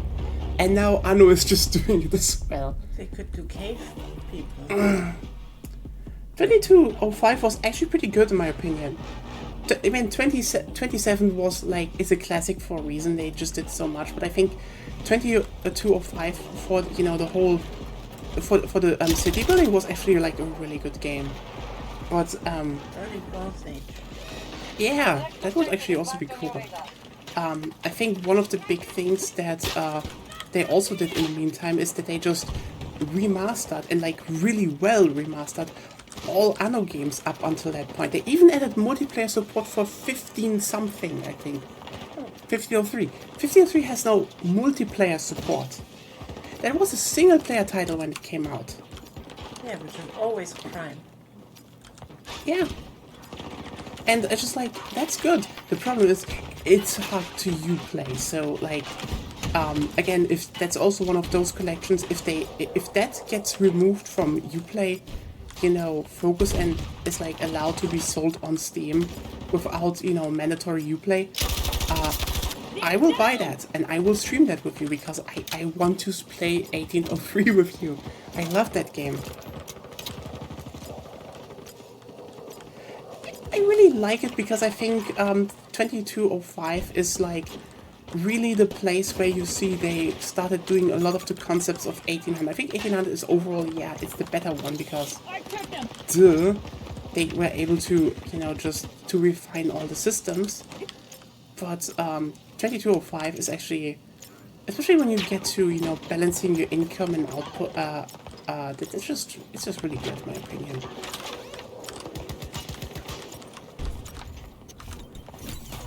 All objectives secure. But yeah, Sector is now under our control. in general, I'd say it's just like it's just one hell of a bad year for them, even though, you know, I've thought about it. And like, I think this is probably the one time where I would say people are probably legitimately tired of Ubisoft's formula. What the fuck is going on with that face? You just missed something. Yeah. The animation went completely wild, and the character just looked like that all the time. Because I just checked actually. So the thing that happened is that, Take it. yeah, I should probably, when I upload it, go to that part and make a screenshot. I know some people will laugh about that.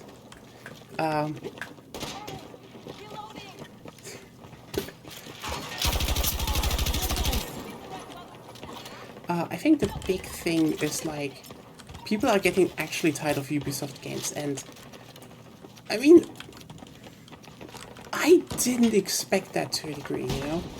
Like, People are surprisingly stubborn playing games that don't have much. like the thing is that I would generally say that the core, you know, loop of Ubisoft games is good, still. You know, it's not bad. Like, for example, I mean, there was this video, I think, by Racewick or so, because, like, why do people keep playing that? Because, you know, Ubisoft sells the premises really well, and then, you know, kinda under-delivers, obviously, because it's, you know, still the same loop. But I genuinely, and I mean genuinely, thought that they were still fun.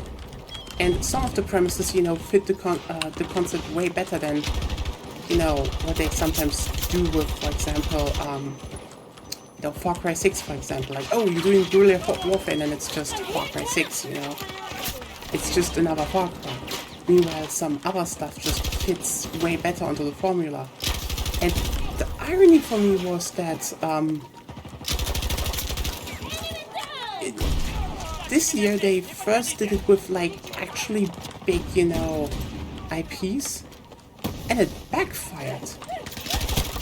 Like, you know, they had the Avatar game coming out in the beginning, and I was like, yeah, it's Ubisoft open world, but apparently, like, it's a good combat loop, and you explore shit, and then you just fight the big mechs and stuff, and fire big bows at mechs, and you're like, okay, you know what? Probably a fun game. Sold apparently like 1.9 million copies. Holy shit, that is just not good for, because the thing is, Ubisoft games have just sold up until this point, you know? Like, even if it wasn't a big IP from them, they generally sold. And for the fact that this was just like, you buy it, you play it, you know, open world fun game, I thought, you know, more people would do that, would play that, but I guess not. And then you have, and then, you know, now we have, you know, Star Wars Outlaws released, and I was like, yeah, it's like, you know, the first real Star Wars open world game that just allows you to exist in a Star Wars world. That's obviously gonna set 1 million. They're only at 1 million right now after 1 month. For a lot of games, that's respectable, but holy shit. Like, I don't know how to put it in any other words. It's just holy shit, what is going on here? Because this was one of those games where, like, yeah, even with the even I would vibe with that. Like, I know it's an Ubisoft game, okay? I know the loop, I know the formula, but I saw it and was like, yeah, you know what? This is one of those games where I would say it would actually fit the formula. And then I saw some, you know, some people I know play it, and I was like, yeah, probably needs a few updates and stuff, but like that looks like a fine game. Just hearing that it does this badly is just kind of wild. Because yeah, I think we genuinely have reached the point where people are just fed up with Ubisoft games. And it just happened. I mean, obviously, it's something that would just happen. I don't think people were like, like the moment people would be fed up with Ubisoft games, it would obviously turn into a no one really needs to actually, make a big stink out of it. It's just people stop talking about them, or they talk about them, but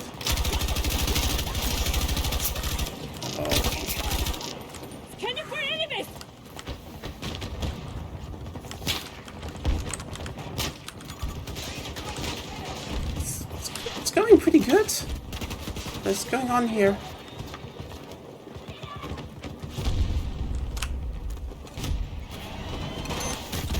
Ah.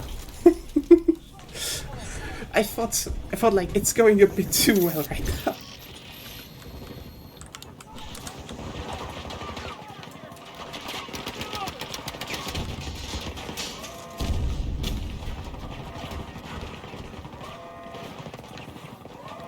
I kind of love that they made, special MCOMs for this period. They look great.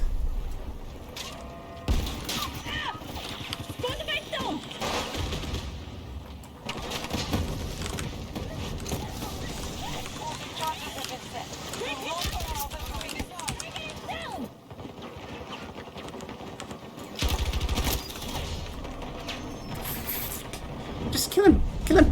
Yes!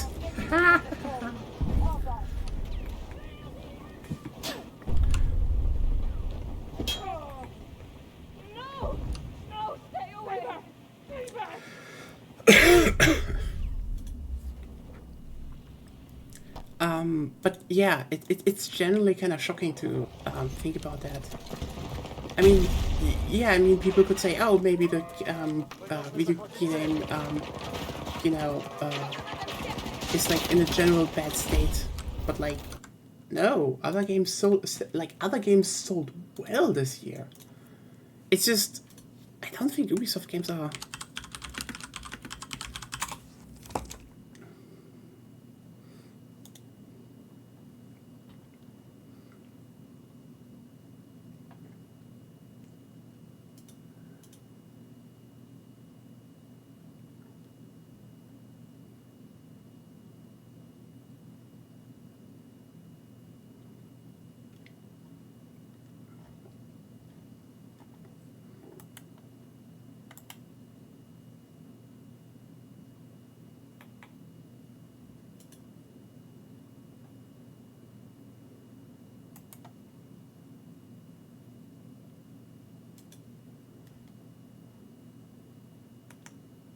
Well, because I just checked because which games are selling well, and like again, to a degree,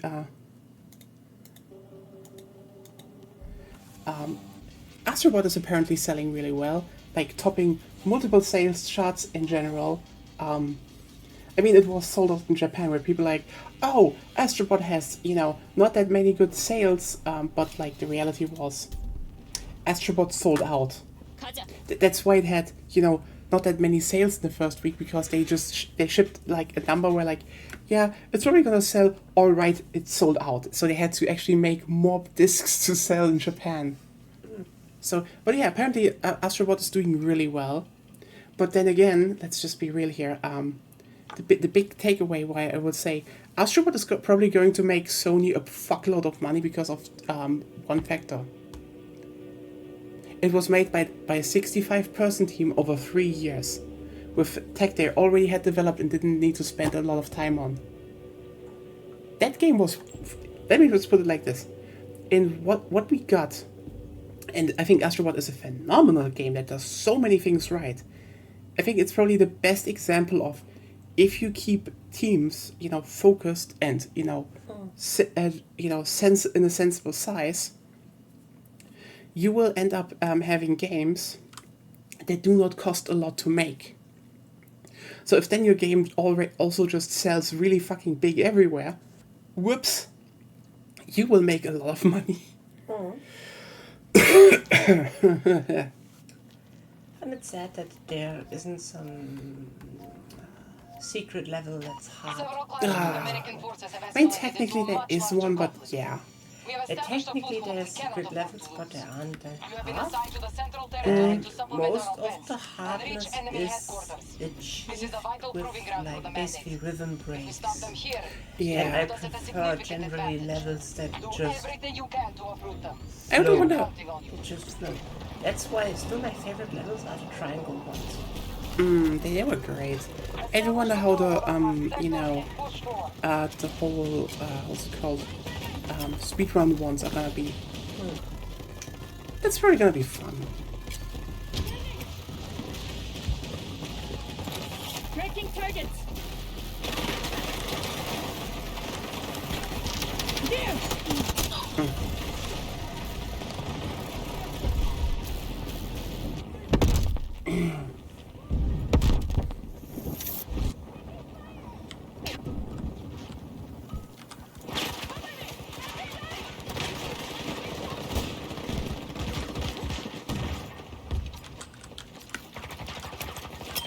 Tracking enemy.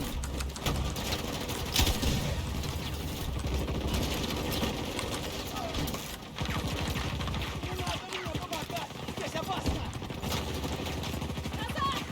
Здесь слишком опасно! Tracking hostile! Мои позиции! One down! Отойдите! Отойдите!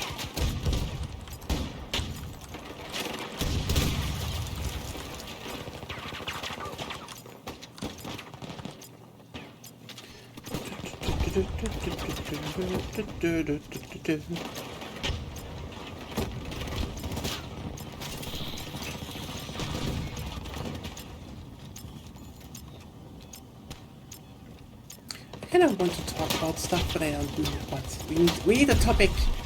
Chat, hit us with a topic.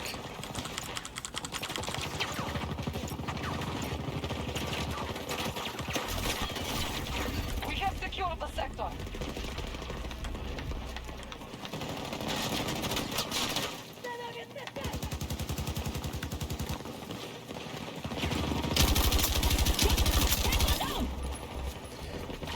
Okay, you know what? We need to be a bit more specific about infrastructure.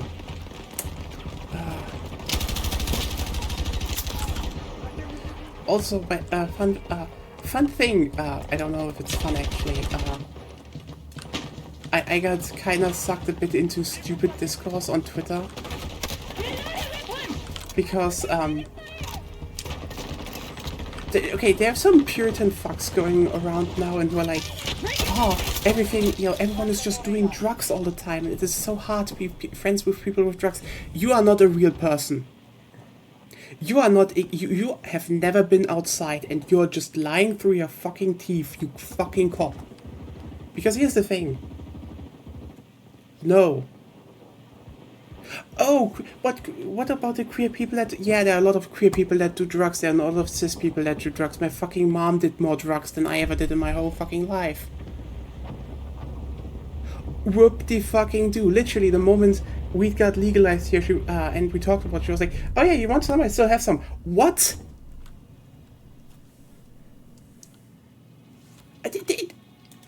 And like, but drugs are, yeah, and the thing is, we know for decades now that shaming and trying to forbid forbid drugs is the worst way to deal with them, because it will always lead to just more secret abuse and less less help when people do them. Like, but what about it? No one is doing drugs 24/7. No one ever did that. There's, like, every argument that is about just overcompensate, like giant drug use or people being forced into drug use, is complete bullshit, because most people will not force you to do drugs. The thing is, if someone did, they're an abusive asshole, and you should run the fuck away, never meet with them again. They're not even your friends. And if then drugs are illegal, you're more fucked. What? If drugs are illegal, then you're more fucked. So if they kind of like accept it, you can actually get help. Oh no, someone forced me to take a drug. Help. Yeah.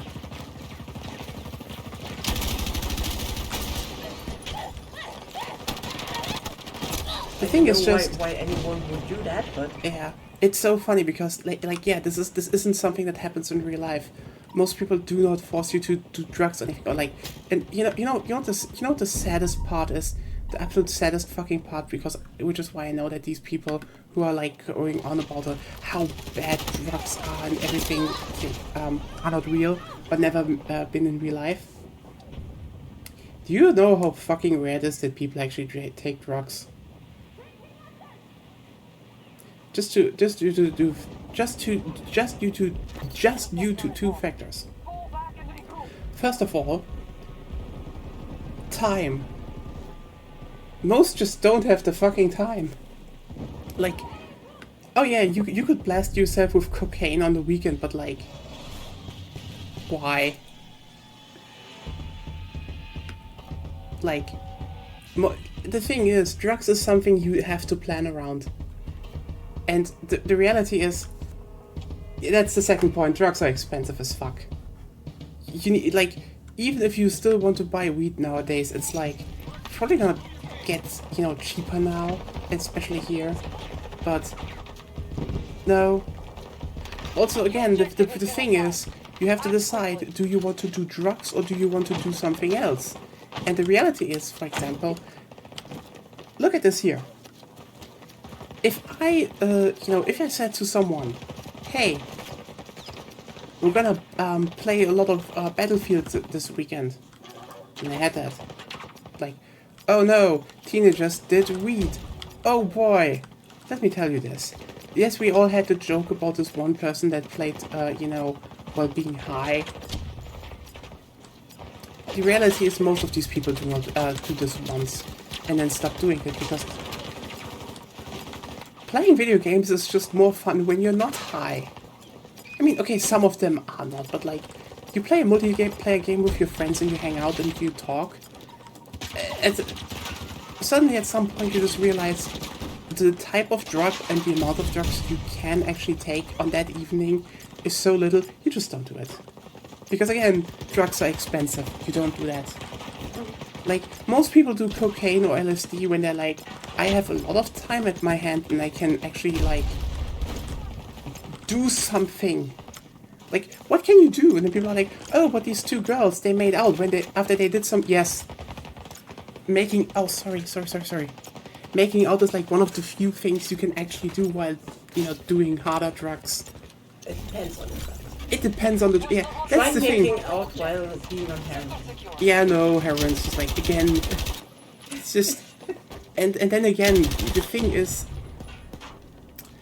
I think also the funniest part is that people are like, oh, but this and this drug is such a problem.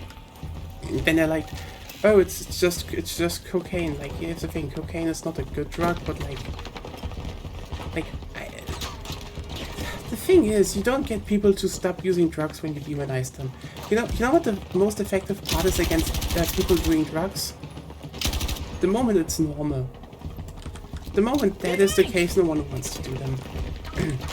Well, that's more like preventing people from getting into it, but if you're already like addicted to cocaine and shit, you have problems. Yeah, I mean, the thing is, there are certain drugs that are just there to, to have you have addicted, that don't really do anything, and those suck.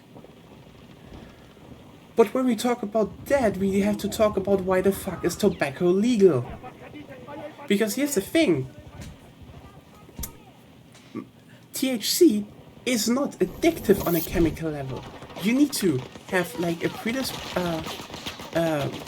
predisposed condition and like a really hard one, and take massive amounts of really high dosage THC to actually develop an addiction. Weed, by nature, is not addictive. You can have other problems, but yeah. But you have to really fucking overdo it, and again, No. Depends on I want to be like, if you was not talking about if you really want to talk about is neurological damage possible with weed? Yes, but you have to like really overdo it. If you trigger a really bad psychosis, etc., it can really destroy you. Oh yeah, but But you don't need a high dosage for that. But you need to be unlucky. And I think now that weed is more legal, there will be probably easier ways to find that out beforehand. yeah. Stop screaming. Sorry. Yeah, that's true. It's just not gonna. That's just one thing, and even then, I was more like long-lasting, you know, actual neurological problems. Yeah, that's what I'm talking about. Yeah, Can it happen. can happen, but it's again rare. And as you said, the moment you legalize stuff, you can definitely prevent it better, because prevention is better than anything else when it comes to drugs. That's just the next thing. And it's just so weird that now the Puritans are trying to do anything, and then someone got tried to have a gotcha because I was like people really don't know that, you know, actually people who take drugs really like having friends that don't take drugs, because, you know, it's just kind of useful to have a quote unquote boring friend. I even put it in quotation marks, a boring friend, because, you know, if you take LSD or, you know, something, you kind of want to have someone besides you that's, you know, not high. Because if something happens, it's really useful to have one person that, you know, just looks out for people. And then someone's like, why are you calling your friends boring? And I just said to him like, hey, fucker. I am the boring friend. I don't do drugs. I was multiple times the person that pulled, you know, the people I know that did drugs out of a problem. Because the reality is, I don't give a fuck. The people I know that do some drugs or did some drugs are some of the best people I ever met in my goddamn life. And if you're trying to be like one of those, oh, what if they're not? Fuck you. These people have more integrity than you. And I know, yeah, some stuff isn't good. Like again, I think I've already talked about how I went to with some to, you know, a club when we basically went on like just a holiday trip with the class after, you know, finishing exams and shit. And yeah, I know there were definitely some people who tried to spike drinks, and they didn't do it because I was there. And yeah, that's scary, but that's less, you know, drugs. That is more because of, you know, fucking assholes trying to, you know, abuse the situations like clubs. Or, you know, one of my favorite examples is why I would say, when you're like, oh, why are you friends with these people? Because they're funny. Like, I'm sorry, the moment we had this thing that, you know, there was like a test, and friend came into class and just looked at me and was like, hey, can they see that I did some weed? And I was, you know, you just had like eyes wide, red, and I was like, no. Anyway, the teacher just slept through the exam, and I just let him, helped him, like, very obviously just, you know, change a bit of stuff. I actually helped, like, another person that exam as well to just make a good grade, because, you know, who cares? It's just a biology exam. That wasn't anything big. But you know what? That was funny. That's to this day. I'm like, yeah. You just said that. You're like, yeah, you smoked. You definitely smoked some weed while you were where you probably shouldn't have. You saw it, and it was very funny. But also, again, back to the point of, I will be there for these people as always, because that same guy, okay, like years later, I went back to the school, like, we just kind of were like, there's kind of a festival, let's just do a visit meetup, and he saw me, like, this was the first time, you know, after coming out and everything, just was like down the street that ran through the school there, we just had like a private street there. He just pointed at me, shouted happily, ran to me, hugged me, and like, this is one of the people I will consider a friend, because he was there, he's supportive, he's always, again, That's a friend. So when someone is like, tries to be like, oh, but are these people? No, fuck off. Every time I met a Puritan in my life, they turned out to be like usually a very horrible, like controlling, abusive person, because that's usually the thing, you know? People who do Puritan shit, they do not actually care about drug users. So if drugging people was more effective on controlling them, they would do it without the blink of an eye. They would just do it. An objective is now for the But because right now, moral shaming is just easier, they do moral shaming. That's it. These people want control. They do not want to actually, help the world or anything.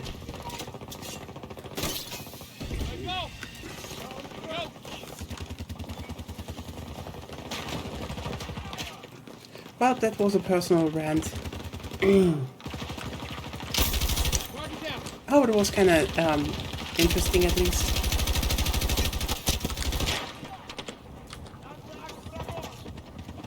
Probably. I didn't listen. No, Sorry. I'm too ill. Aww.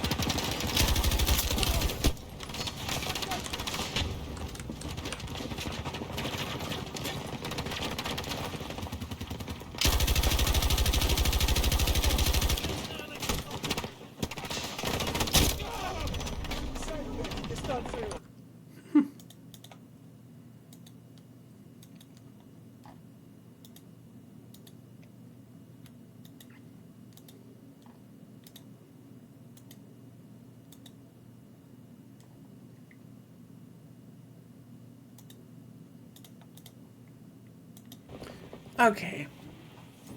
New topics. Everyone. Let's get it done. Let's get some stuff. Oh yeah, your paint maps. Yeah. They're good.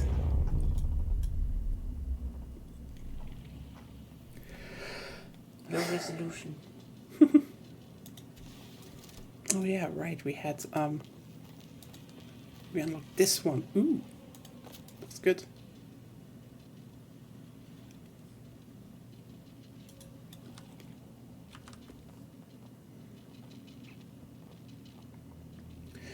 You know what? Let's just try around with some more fun weapons.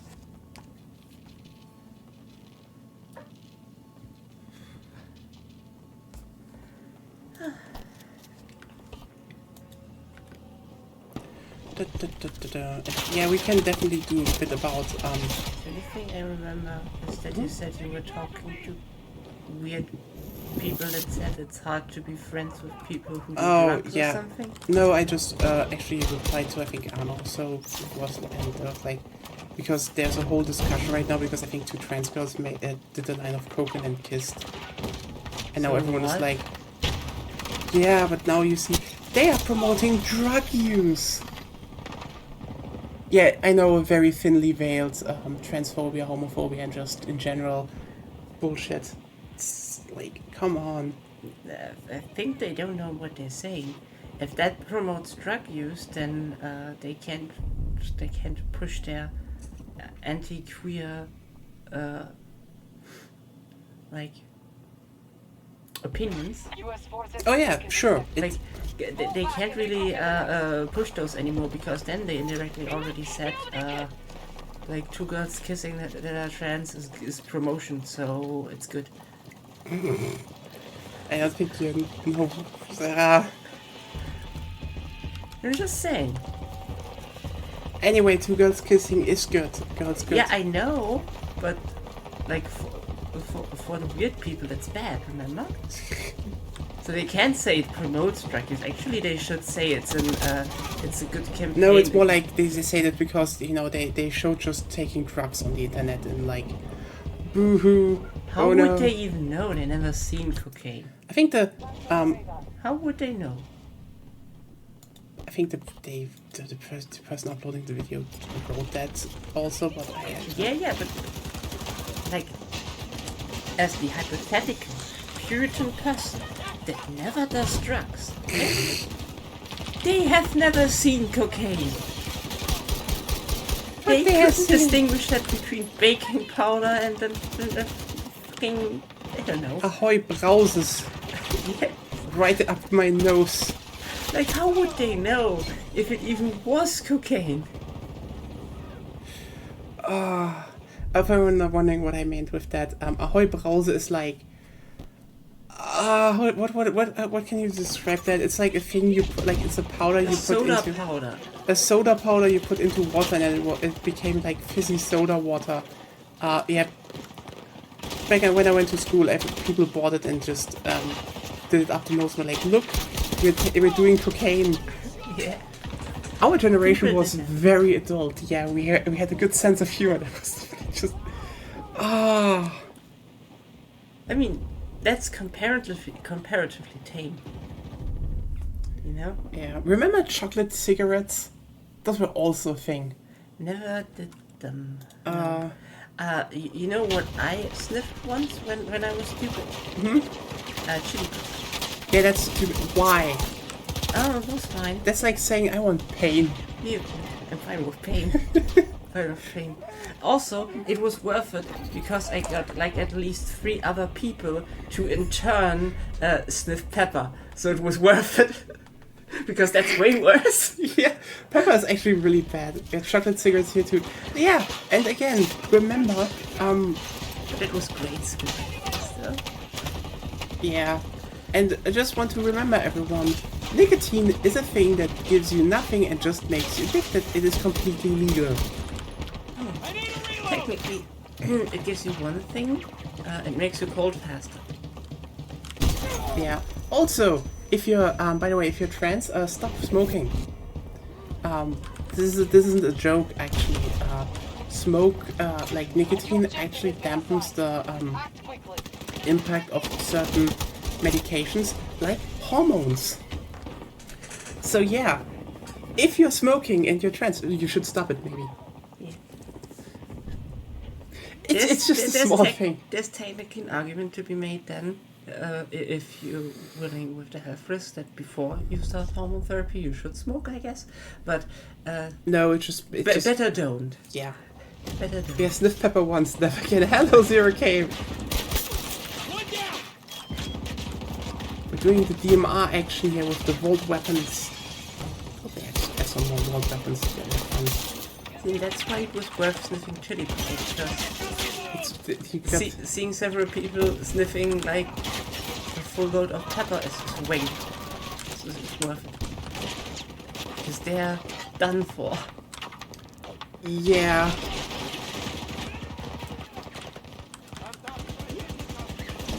Oh well. I just find it so funny, because yeah, our generation just had so much stuff that was like, look how cool I am for doing drugs like cigarettes, and now people are like, We did funny, stupid stuff, which I think is a sign that we're the funny but not that stupid generation. We're not the Tide Pod Challenge people, good lord, yeah, no. and we're not the gasoline drinking people. That was my father's generation. God.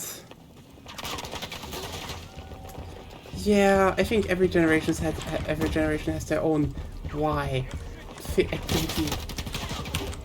Yeah, but ours wasn't that deadly.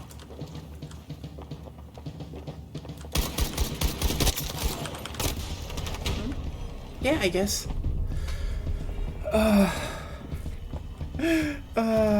Amazing. Now what? Let's do some other An stuff. objective is now vulnerable. Duh. Take it.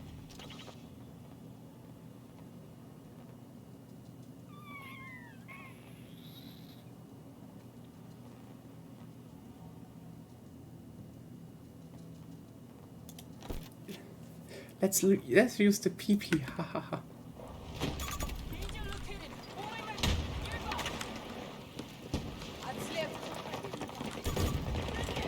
Yeah, Tide Pod challenges would probably be something that would be very locally confined back in the day, and now it's like everyone's like, oh, we need to do the tight pot. God damn it, why? Yeah, but remember, at least in our generation when YouTube became a thing, you know, we didn't do really stupid shit. But the generations before us did really stupid shit. Okay, here's the thing. I think our generation is probably the one normal one because the ones before us, like the Gen Xers, they were bored out of their fucking mind. They had to do stupid shit, else, you know, we had like the thing that we were sometimes bored, and you know, we did some stupid shit, but we had the internet, and you know, I mean, I don't think we should say it was good, but you know, you wanted to be a bit less bored, a bit, have some fun. You could just, I don't know, watch Apple War or something. Was it good? No, but like, I don't, you weren't bored out of your fucking mind. The one shit came way later. Okay, die Außenseiter. No. Okay, that was still when we grew up, though. Yeah, but still. It's like YouTube started 2005. Yeah. Yeah, but how like... old I was back then. 10 or 11. Not correct. Okay. We were 12, sorry. Yeah. It's okay. Yeah. But like before that, yeah, we did stupid shit, but also like, I mean... I think we did stupid shit way more healthily. At least I did. You know what we did when we were bored? You know? You know what we did? You know what? We cycled to the private gun shit we had and borrowed a big shovel. And then we got to a playground and dug a big hole. Big hole. Big hole. Big hole. Shit that we did. I mean, we had a lot, honestly, despite being in the countryside, we have some good stuff. Like, for example, we had like an actually good gelateria in the towns, in the village. So they made ice cream by hand. So for a lot of us, was just like, yeah, let's just go and, you know, get some shit. This wasn't even rich. This is like the local stuff. You have pocket money. You are rich. I didn't get pocket money. Yeah, how can you get then ice cream? I mean, okay, it's just you asked for a bit of money. It was like €1 back then. Yeah. Didn't have that. Rich fuck. Oh, you know what? You know what we also did? You know what we did when we had something to do? We played Smash Brothers and Mario Party. I played Smash Brothers mainly alone until Melee came out, and then I played it with some people, and then they didn't want to play with me anymore. Huh. That's stupid. But yeah, jump digging hole. No, say it. This is true. Germans are digging holes. Yeah, we like digging holes. The holes are fun. As we always said, you're closer to eat the rich than all the rest of us. Oh, shut up! I'm not! You had money for ice cream when you asked your parents. It was the local gelato. Like, come the fuck on. That was nothing. No, you ate, what's the middle meal called in England? It's like breakfast. What do you mean? Breakfast? Lunch? No, big one. Mittagessen. Yeah, lunch. Why is it called lunch? It's a shitty name. Yeah, it's You had the one warm meal you had in a day because in the morning and the evening you mostly got bread. Yeah. Because we were poor. And then you had to make do with that.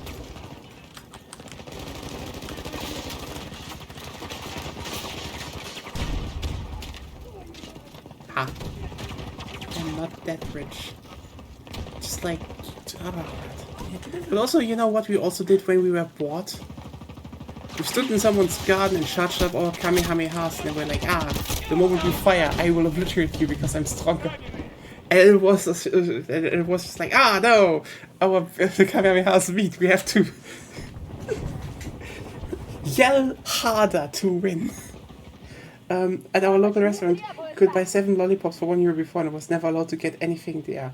Ah, that sucks. Also, you know what we also had back then? Yu-Gi-Oh! Trading cards. But you know what we also had then?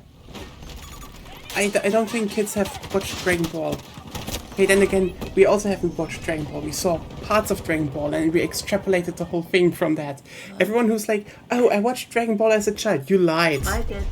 No, you watched it, but you only comprehended it later after you actually watched it in like one go.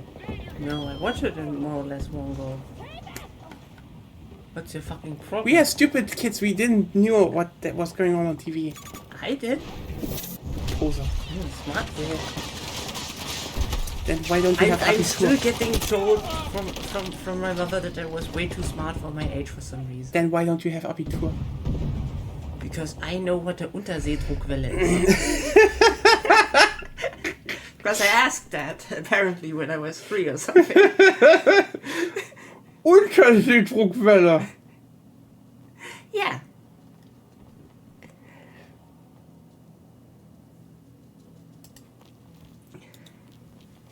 I wanted to know how they work.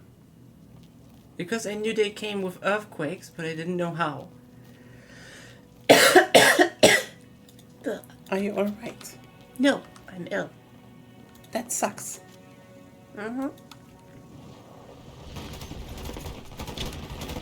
What, yeah. Also, one of the big things we had that were like, oh, you know, we did it a lot of time. You know what was the shit back then? For a lot of us? Beyblade. Yeah. Oh, yeah. Beyblade was cool. Yeah, like someone, like, you're like, oh, what did you do when you were what? Well, someone slapped down, you know, their plastic arena. I had one. The other ones had another arenas, and like I had one with, you know, 3 walls on the top, and someone had like the encased arena, and then you pop them down, and you just rip your Beyblades, and you're like, ah, it's Beyblade. The heavier one wins. Depends on the arena. If you get kicked out, Yeah, that's why the heavier one wins. ja. But also, pass auf, das sind die Bayshas, die machen dich platt. Ah, Beyblade was actually really good here. Oh, shut the fuck up! It was just a plastic thing. Those arenas weren't even. To be fair, Shut I up! only know one person who had an arena, and he was also rich. Oh, shut up! He had a house. I am not rich. He lived in a house. You're rich.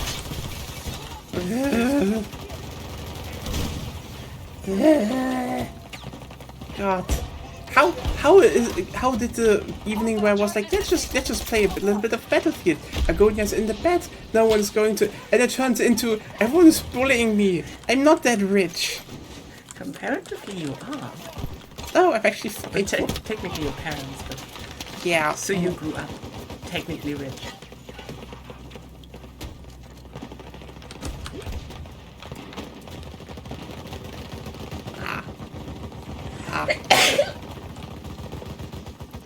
Gesund heute.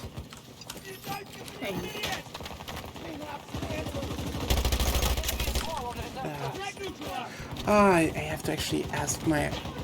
Oh god. Probably need to ask my mom again because I just realized that she didn't give me the book. Which book? From my great grandfather. Oh, Yeah. this book. I know. Maybe I actually need to get my lights module and I can make like reading streams. That would be interesting, I guess. Is it even English? I think it's actually in German. That will be hard to make into a reading stream. Yeah.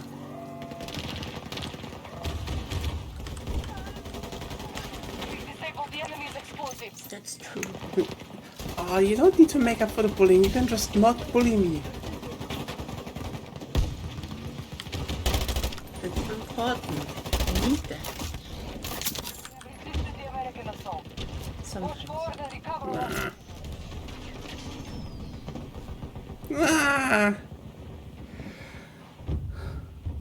What are you doing now? I'm looking at your skin. Is it nice? Yeah. I'm not mean. I am not mean. Why? Also, I hope you're more, I hope you both are healthy tomorrow, then we can play some Space Run 2. Oh, I hope to. Right now I'm feeling better, but my face still feels weird. But I hope you, that it will be done. Like slight dizziness. An objective is now over.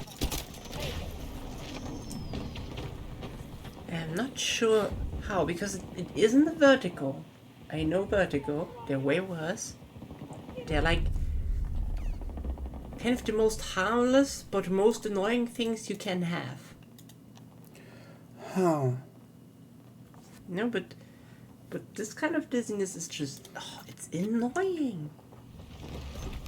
With vertigo, it's at least like, okay, everything feels like I'm spinning, I'm laying down, I have no other choice, you know? Tango down! Yeah. But with this kind of dizziness, it's weird. Especially since I was laying down, you know? With like a towel over my eyes and having them closed. And every time I relaxed a bit, the dizziness got worse. That's not good. No, it's not good. Also, it's completely not understandable for me how that works. Trust me, I don't understand either.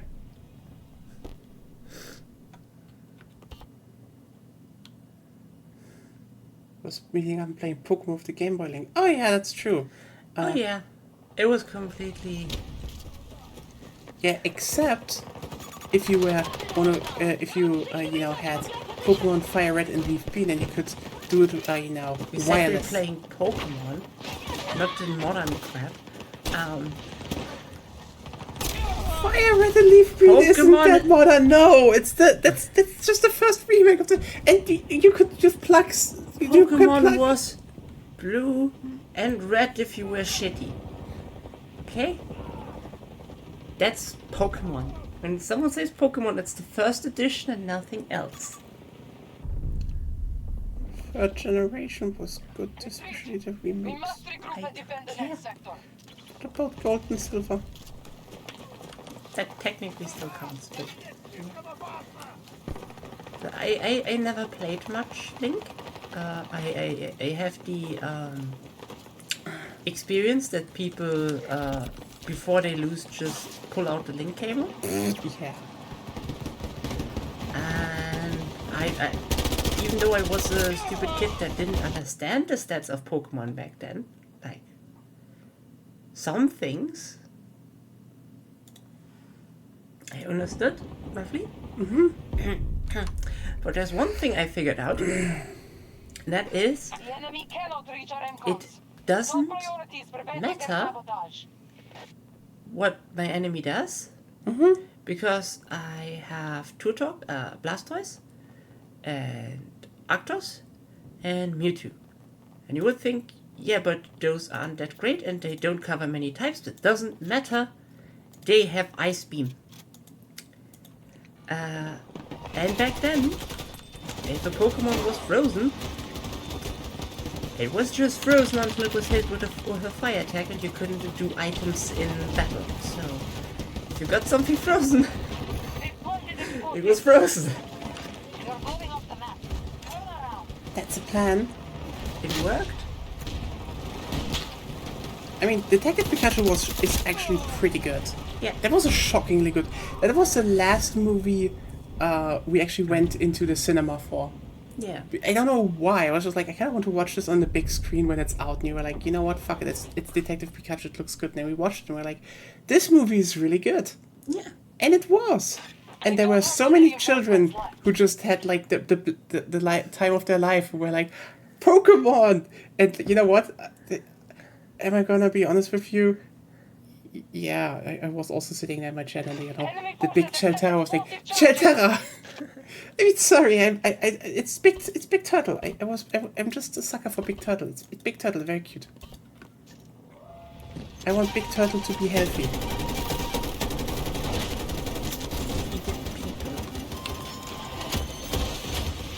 fucking bastard!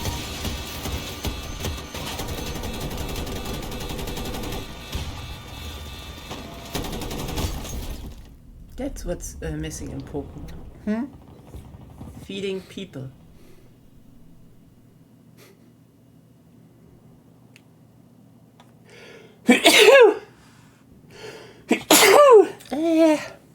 So We have It's an absurd concept, yeah, but also like,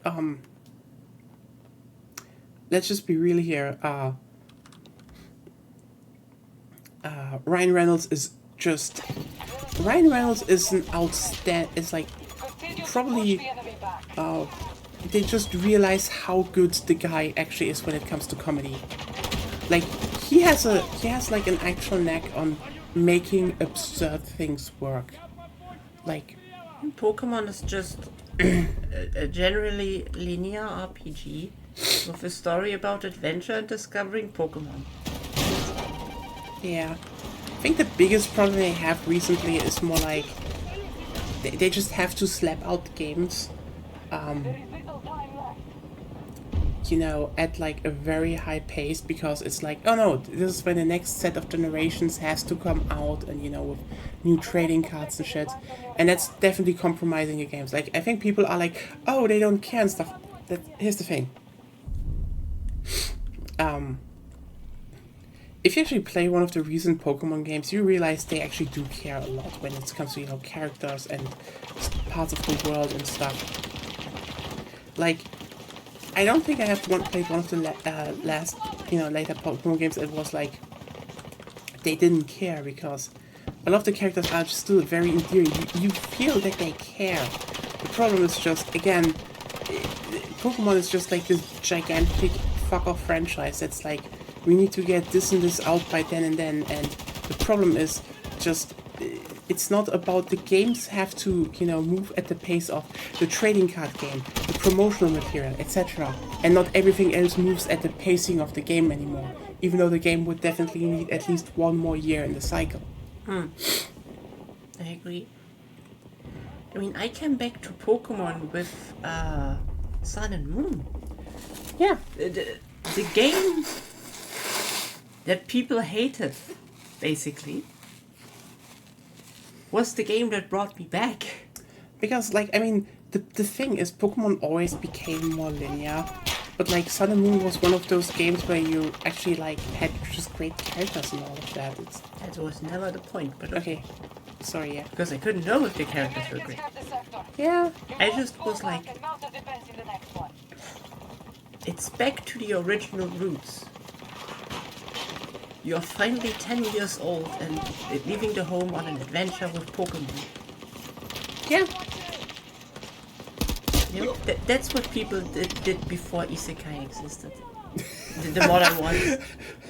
We don't have enough Pokemon masters anymore because everyone wants to get isekai'd. No, my point is that people played Pokemon Yeah. as wish fulfillment. Yeah, true. You know, you can travel the world. Guard the MCOMs. All soldiers are converging Find at this Pokemon. location.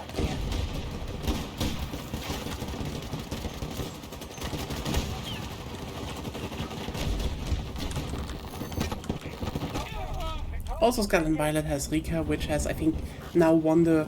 Doesn't really matter. I just want to point out they have. They literally have. What we were with what I was yeah. going into them. It had bouts. Bouts is amazing, but that was Sun and Moon. Yeah, Bouts is just like the. I mean, okay, roll it for the English plebs. Bouts is perfect. It's the perfect Pokemon. It is green. It is shaped like a friend. It's just the perfect Pokemon. I'm sorry. Yeah. And then you watch the anime, and you're like, oh my god, it is even more perfect.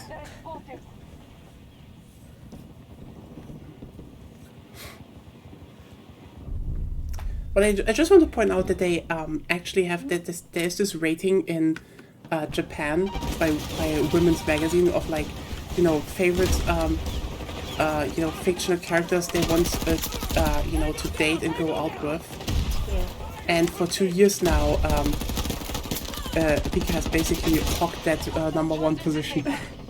And the rest of the 100 is just, all the online Tumblr sexy man guys. But she wins. And lesbianism is strong with this one. And I get it. The moment she was basically revealed, the whole internet just got brain rot. Yeah. She is still, there's still so much fucking fan art from her.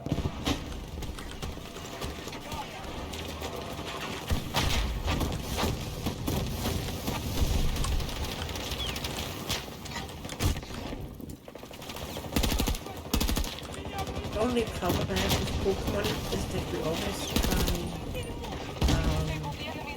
the rival playthrough, Yeah. and it never works. Sorry that I suck. Sorry. Yeah, you're terribly bad at Pokemon.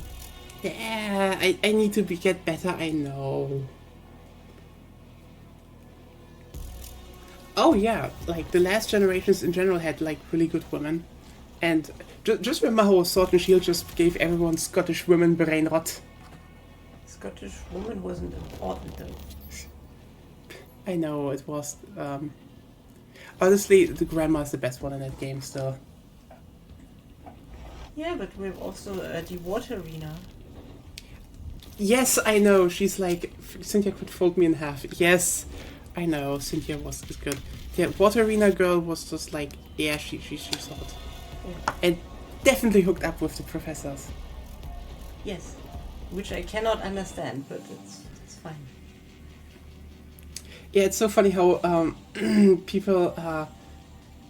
It's kind of funny how people think that Luzamine is actually the evil person. Huh? That's the. I don't remember English names. She's the mother from Sun and Moon. You know, the fucked up one. Oh, that one. Yeah. Yeah. But yeah, it's kind of funny because so everyone was I still love how they were it's Pokemon set in England, and everyone was so the main protagonist is Scottish and talking about the Northern girls. Oi. Yeah. It's very funny. But no, they had some good ones. Yeah. Sun and Moon had Lily, that was a precious girl. Okay, Lily is so fucking precious, but also get in the fucking back, Nevi. Who the fuck is Nebby? Wöckchen. It's Yeah. way better. I know. Fuck, who the fuck calls their Pokemon Nebby? It's Wölkchen.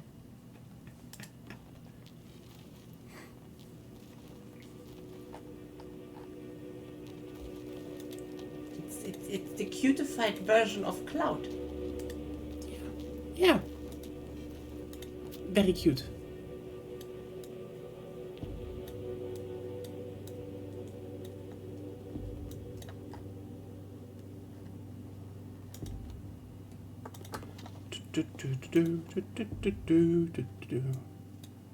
So yeah. That turned into kind of the fun stream actually. But yeah, they're good. What's also a good woman in Pokemon? Sabrina. Okay, you know what? Do you really have to come out with the long black hair Hemacut girl that Yes. gave me nightmares because we had one Pokemon VHS with 2 episodes and it was the one with her. And I recorded, I think, the one where he got Apollo and the one with her on VHS. I call FF7 Cloud working once in game. Fair point, I guess. But yeah, no, she's hot. She's hot, I know. Damn it. Why do you need to give me Hemacut stuff again? There's also Sandra, I think. That's the Dragon Arena one in gold yeah. and silver. Oh yeah, honestly, she's... You know what? To end the stream out, are we going to raid the Pokemon girls? Yes.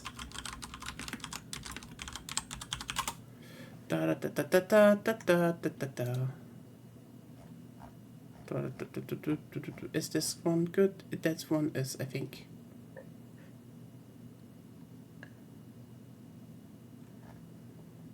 pretty alright. It's okay. Yeah, let's just go with this one then.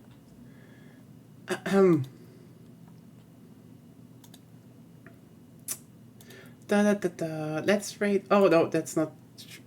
God damn it. Why is it that this fucking thing. There we go. There we go. Fuck you.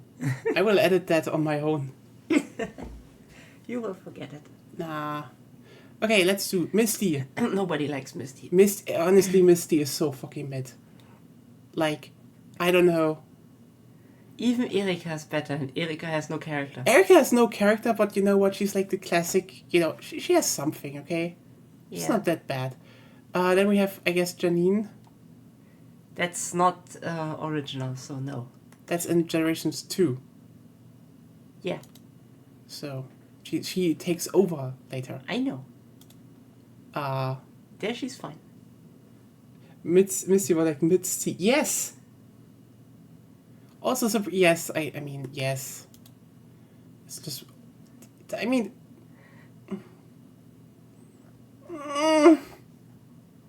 She's just better. Her old sprites were good, but they're too small here. Yeah. There we go. It's like... Yeah. Is this Peak Girl? Yes, it is Peak Girl. The only guy that's really cool in the first one is Siegfried, but that's because he's called Siegfried. Siegfried. Okay. Wait. No. Okay. Good. Whitney. She all gave us trauma with her mill tank. No trauma, actually. It's not bad. I think she is more remembered for the mill tank than anything else. Yeah, she's just there. But, you know, let's just scroll down a bit. Jasmine. Yeah, she's... We can force fem Bugsy. We should force fem Bugsy. Okay, Jasmine is like... Let me put it like this. Jasmine is this one kind of, you know, a gym leader I kind of want to just hug and pat on the head because, like, first of all, she spends all her energy on helping Ampharos, and that's, like, again, from character her, best girl. And we already talked about Claire, we just called her by a better name, Sandra. Because that's the German version. Yeah. Let me just check in I think they usually have all the names here. Maybe not in this. Here. Apparently not in German. Are you fucking kidding me? As voice actors. Here. Sandra. Yeah. From...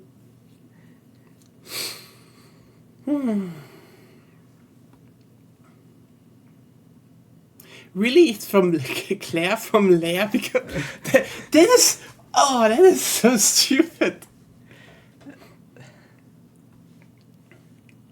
Okay, oh yeah, no, Jasmine is like great character arc, and then she's just like, here's like 2 Onyx and a Steelix, and you're like, girl, I mean, you deserve more. For me, it was a pretty underwhelming fight back then. It was underwhelming. But that was because I had technically. You have to see it like this. There's a T-junction.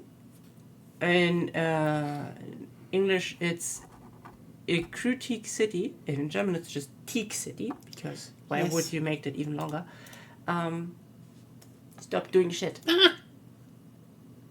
So, and you could go... You were supposed to go left, then get to the fighting guy, then to Jasmine, and then to... He is called Price in English. Why is he called Price? What is it in German? Let's check. Norbert. Yeah, it was Norbert, right? Norbert. Yes. Good name. Yeah. Can you go back? Mm-hmm. But you technically could go right and do Price first. Which I did. Yeah. And so it was completely overleveled for Jasmine and Chuck. Yeah. Also, why is he called Chuck? I don't know. How's he called? Because he chucks wood, because he's a woodchuck. How can a No, woodchuck chuck wood? he's a fighting gym leader. Yeah, but they chuck wood. No, they don't. They split wood. Not bad and But yeah, Jasmine was like, just like character wise she's great, but like also she's just such a pushover even without, and like she's like this wholesome girl I would like, you know, the problem is Jasmine is such of a wholesome girl I would feel bad dating her. I'm like, I am not worthy of you. You deserve better. And probably she's gonna be like, but you're great already. Like, no! You deserve better, girl. You deserve everything. Yeah. That's the kind of go character to she is. Sandra. I mean, Claire. Sandra. Yeah. I mean, yes, I know. You know what? Let's just open it full. You all like that, don't you? You like her. It's a good design. She would step on you, and you know it, and you would like it. She didn't want you to get the badge even after you beat her, until Siegfried came and was like, "No, you do that now." Fucking Tsundere. Yeah. She's great. She's actually Alpine, I think. Yeah, we're just rating the gym leaders here. She is 2 Cedra Kings, so for that time She was pretty hard. Okay. Hun. Roxanne. Sadly she doesn't do a lot, but I think she has a honestly I don't think I played that one, did I? No. I don't think so. We could play it though. I have it here. At least the remake.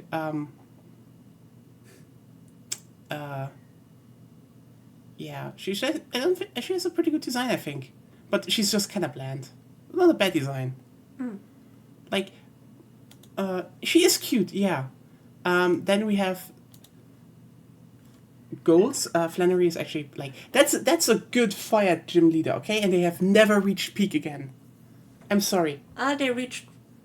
I think in Sword and Shield had a good fire. Okay, that is also a good one, but I don't think they ever had a good female fire gym leader again. If That's they ever fair. had it. That's fair. How is she in German? No. In German, let me just check. Wait a second. It's Flavia. Ah. Yeah, I know. And Still sounds better than Flannery. I'm sorry. yeah, and In Pokemon, in German it's Felicia. yeah, and in Pokemon, slime. Yes. Oftentimes, I think the German names are better. Not always. Sometimes they're also just on par. But oftentimes I find that the German names are better. Yeah, we have Bouts, which is a mixture of Baum and Kautz. That is peak naming.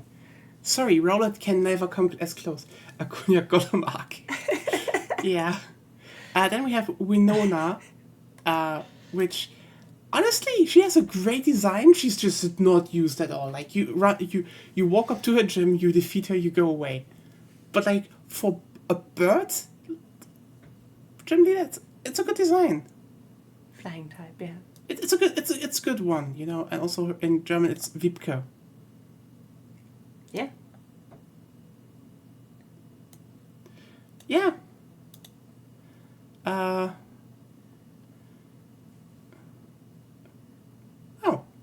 Okay, Zeno, we played that one. Okay, you know what? She's peak. Why is this a weird 3D model? Because they have a remake. A remake where she looks shittier than in the original. Yeah, this one is her actual model, and she's good. I still don't get why everything has to be shitty 3D now. This looks way better. This looks just better, sorry. I think, yeah, this is probably the reason, because they have their own localization team on it. Honestly, this is peak grass design. I'm sorry. The thing, this idea of, adult woman, like, functional hairstyle with a bit of own flair, and just like, this survivalist outfit, that fits grass. That is good. That is good design. It is. It just is. I like her. Slight crush maybe when I grew up and played Diamond and Pearl, maybe. Then, next one, and we already moved down again to a better. 4th gen had some good designs back to back. And she would kick your ass, because she's the fighting type. Yeah. It's good. Unless you can fly. Yeah, true.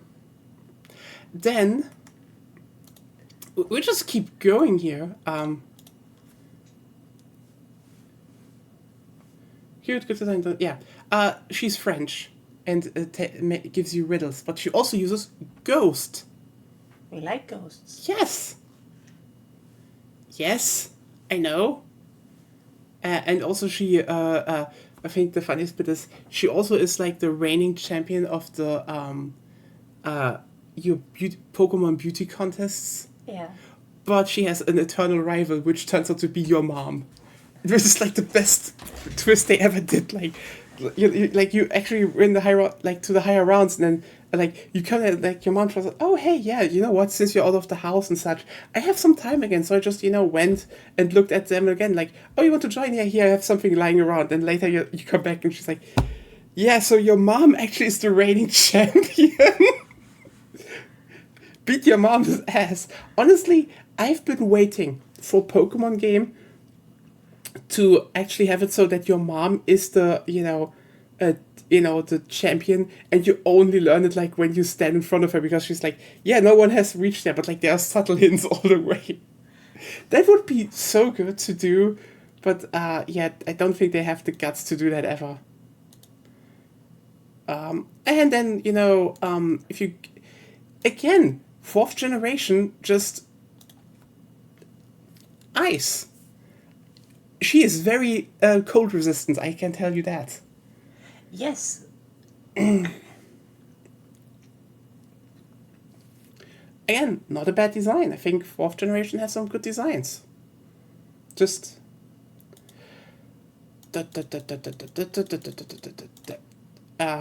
And now we go to Unova. I haven't played them, but like. Can you just load? That's cool. They have good designs there. Like, okay, honestly, I think Which type is she? She is normal actually. Oh. Yeah. I think the interesting part is that the more you go down in Pokemon designs, it feels more like they keep peaking with female character designs and making them more gay, actually. And the male ones get more and more bland, except when it's like a grumpy grandpa. Then they're just like, they just swing around to being peak again. Then we have Electric. Yeah, she's good. It's a Hema cut and black hair, so I will not throw my voice in because I'm biased. We're all biased. She's very hot.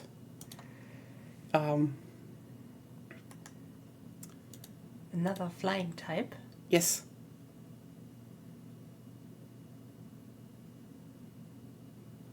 Yeah, I know. She really is like peak girl. Like, it's just hot, you know.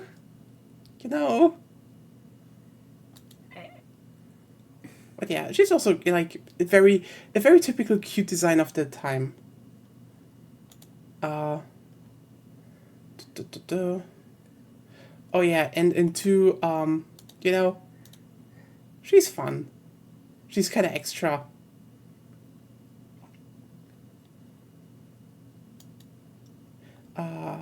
Yeah. Okay. Yes.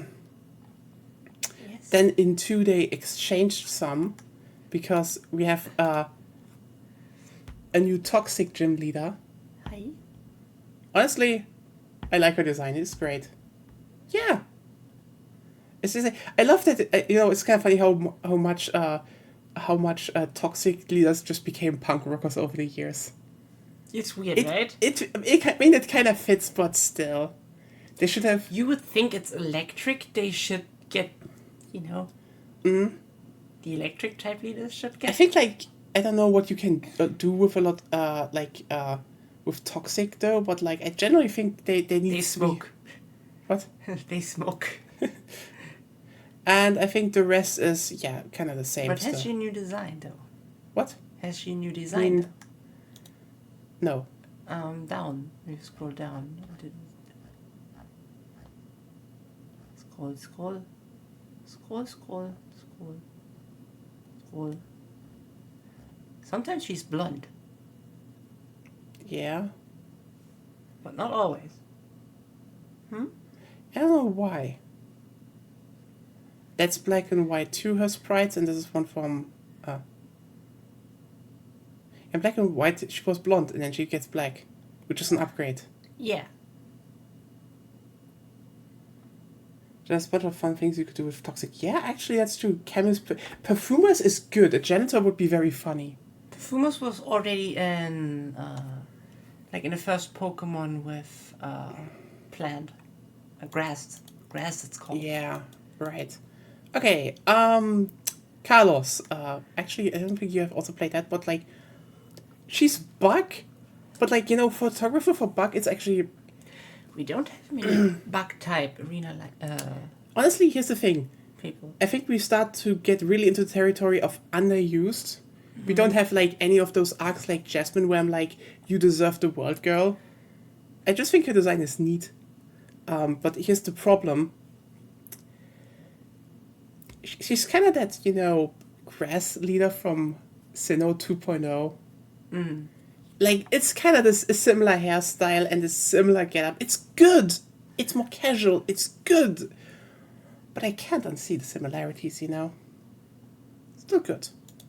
Then we have the one that everyone has, because I don't know. I don't like her design.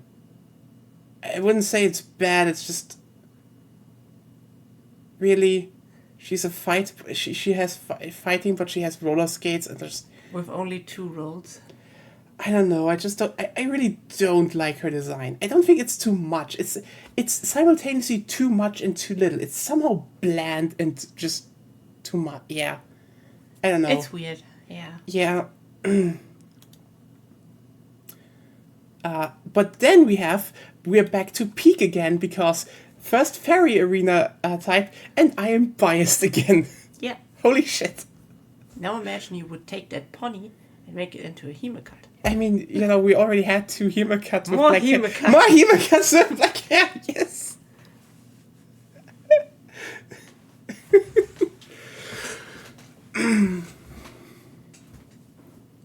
I think we just started something.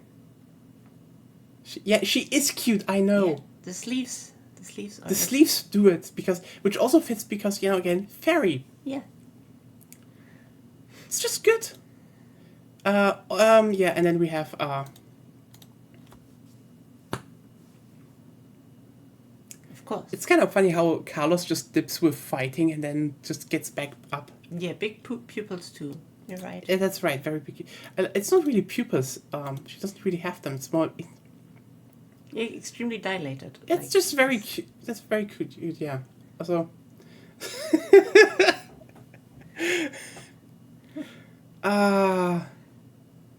Yeah.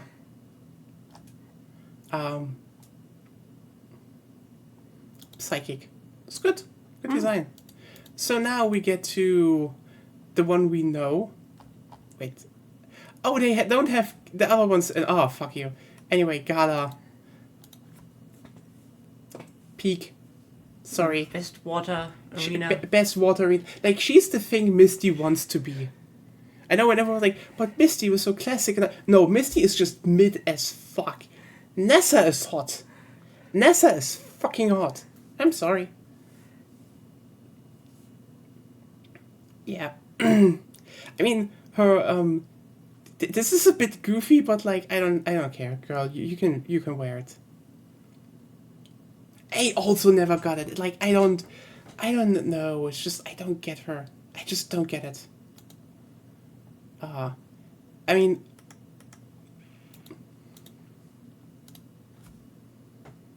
Yes.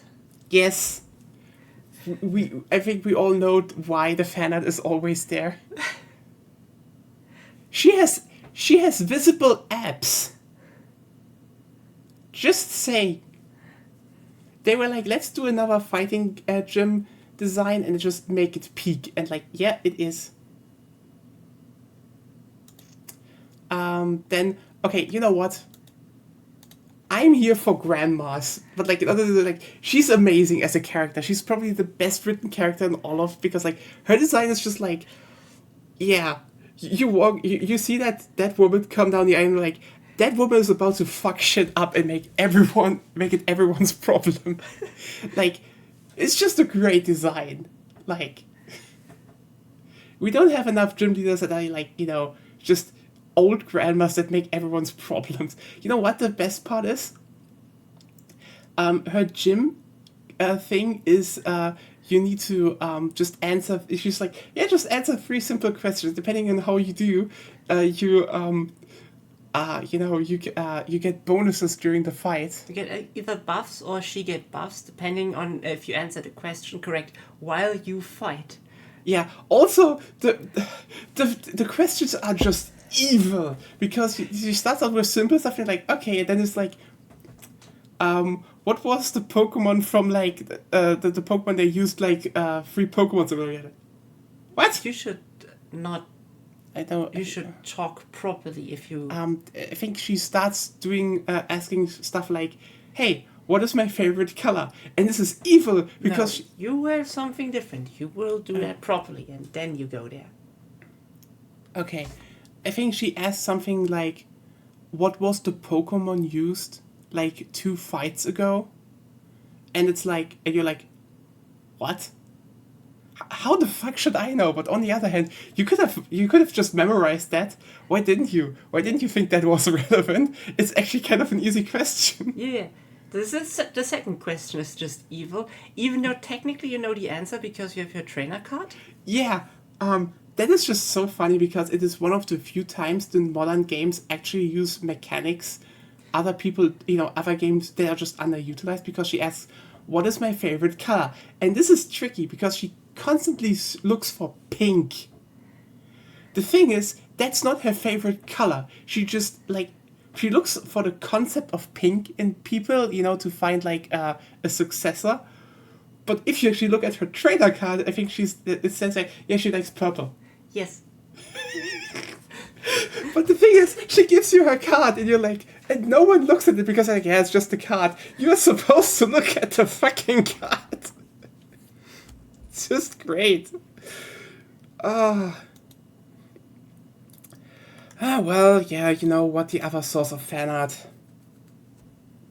I don't find her much appealing. Yeah, I think we have different tastes. I get it, though, why people like her. I thought I might have been purple because of a big poofy thing around her neck and her umbrella and her ankles, yeah. Yeah, Melanie is like, I get it. People like curvy women. I get her appeal. She's not, what? She's not a bad design. Yeah, but in-game she doesn't do much, Yeah, also people just make her too heterosexual, and that's just wrong. Yeah. It's just wrong. Then again... She and her fan club, yeah. Yeah. It's Marnie. There's a lot of fan art of her for a What's reason. the German name?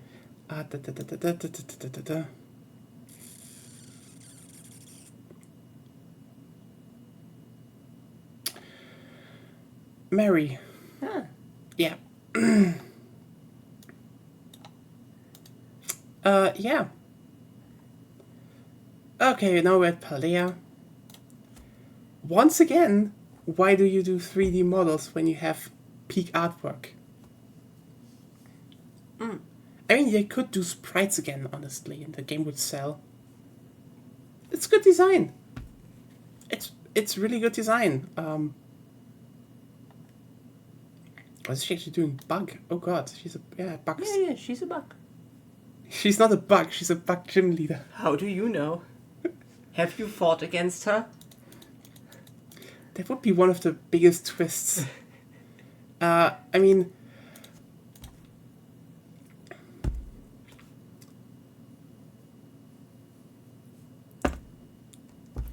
Nobody sees your hands. I don't, yeah, it's just like, I don't know what I can say. I thought she was over-designed, but actually I kind of like her because the over-design kind of works.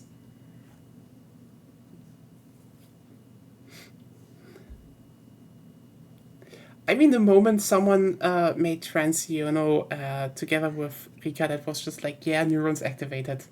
Those were good designs. That just kind of worked really well.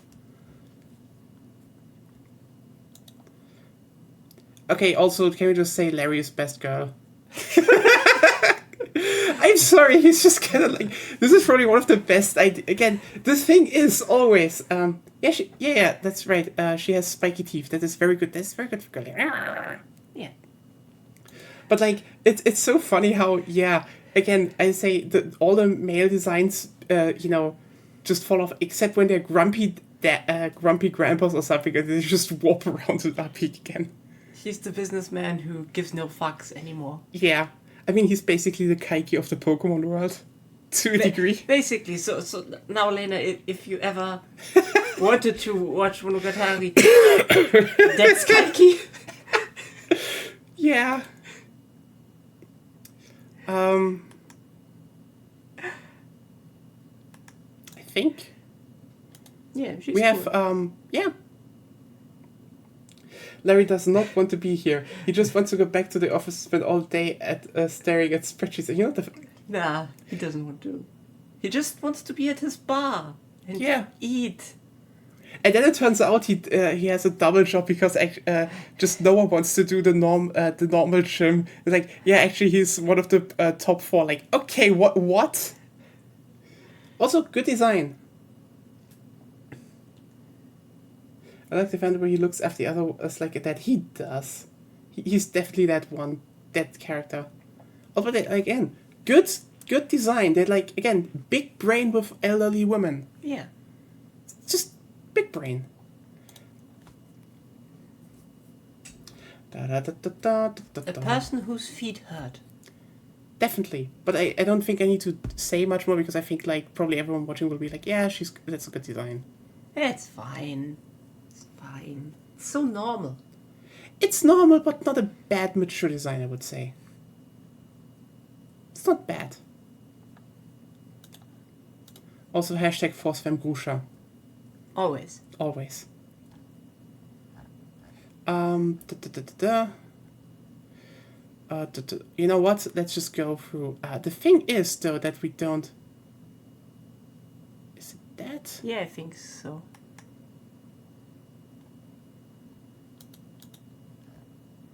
No, they are. Trial captain? The trial captains. Let's just go over them also because, they're technically. They're... Force Femme Grusha, yes. I don't know why they distinct them that much. They are still like arena leaders, basically. Yeah, they are. Okay, let's just start. She's the most precious little thing and I want to protect her. Especially if you watch the anime, she's like, you go, girl. You take care of your big family and that's your job feeds it. Like, she is so precious and she still kicks your ass. She's like, her trial is just like a fucking wall. And yet she's like, yeah, sorry, maybe. Precious girl that kicks your ass. Like, again, precious, good design. Want to shelter her and see her grow up healthy.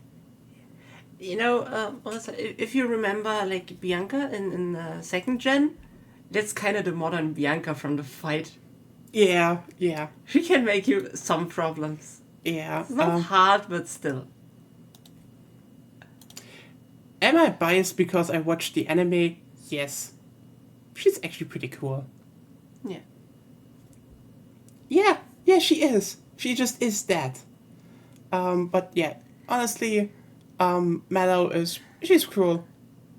Yeah, it's good designs.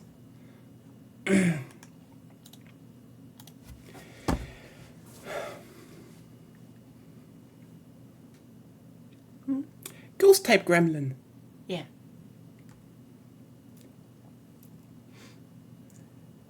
Do I need to say more than ghost type gremlin? Yes. She's like that. She like look at her. She just wears stitched together. It's like she would come to you and like you just die of cuteness. Because and she is friends with the water one. Yeah, she is. Yeah, which you can also see because they have the clover thing. Oh yeah. They all have that. Yeah. I don't know what to tell you. It's another person to force femme. Okay, Hexmaniac is definitely. Oh yeah, and She exists, yes. yeah. Another case of force femme, yes. Also, just yeah, she's an artist and just doesn't give a fuck. She's funny.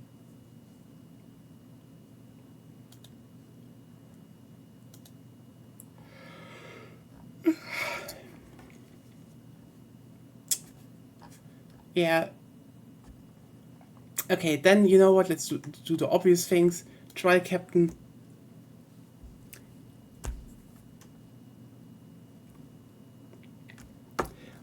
Just waiting for the obligatory step on me, mommy, in the chat. I guess.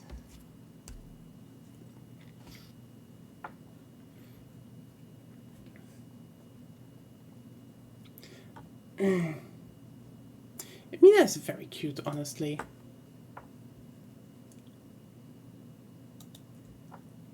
And we also have Hapu, who's just like, what is going on with you, girl? You have some unresolved... You look like you have unresolved issues.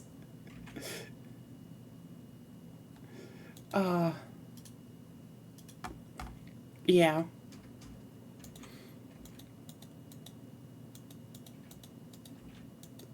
Sun, Moon, and so they had some good designs, but you know what?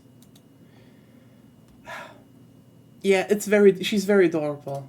But like, let's do the obvious thing that we also need to do, the top 4. Starting with the one I actually get. Lorelei is hot. But why has she red hair now? I think she always had red hair. I played blue, so she had blue hair. You know? It was supposed to be red, from what I know. It was, as you can see, in yellow. Then I more... have to tell the Pokemon Company that they're wrong. But it was always her original artwork. Light blue. It should be a light blue. A turquoise.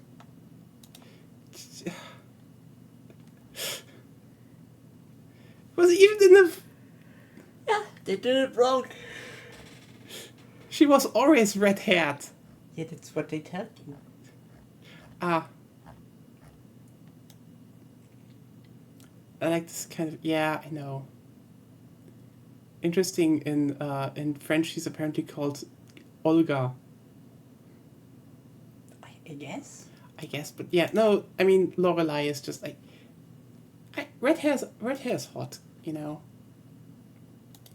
And we have Agatha. Again, every time they pull out the grandma designs, it's kind of peak. Yeah, that's true. It's just like, yeah, this grandma fucks your shit up. She's there to make your life worse, and then you're like, yeah, Lorelei was worse. Yeah. And then in the spirit of capes, and the fact that sometimes Pokemon has a good guy design, especially because they do a lot of him in the story, it's Siegfried, of course. Yeah, but Siegfried, I know. Cool. I know they call him Lance, but sorry, no. German.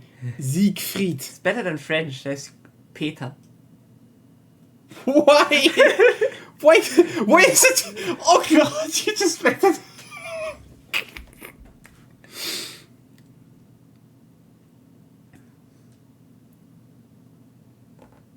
I hate this.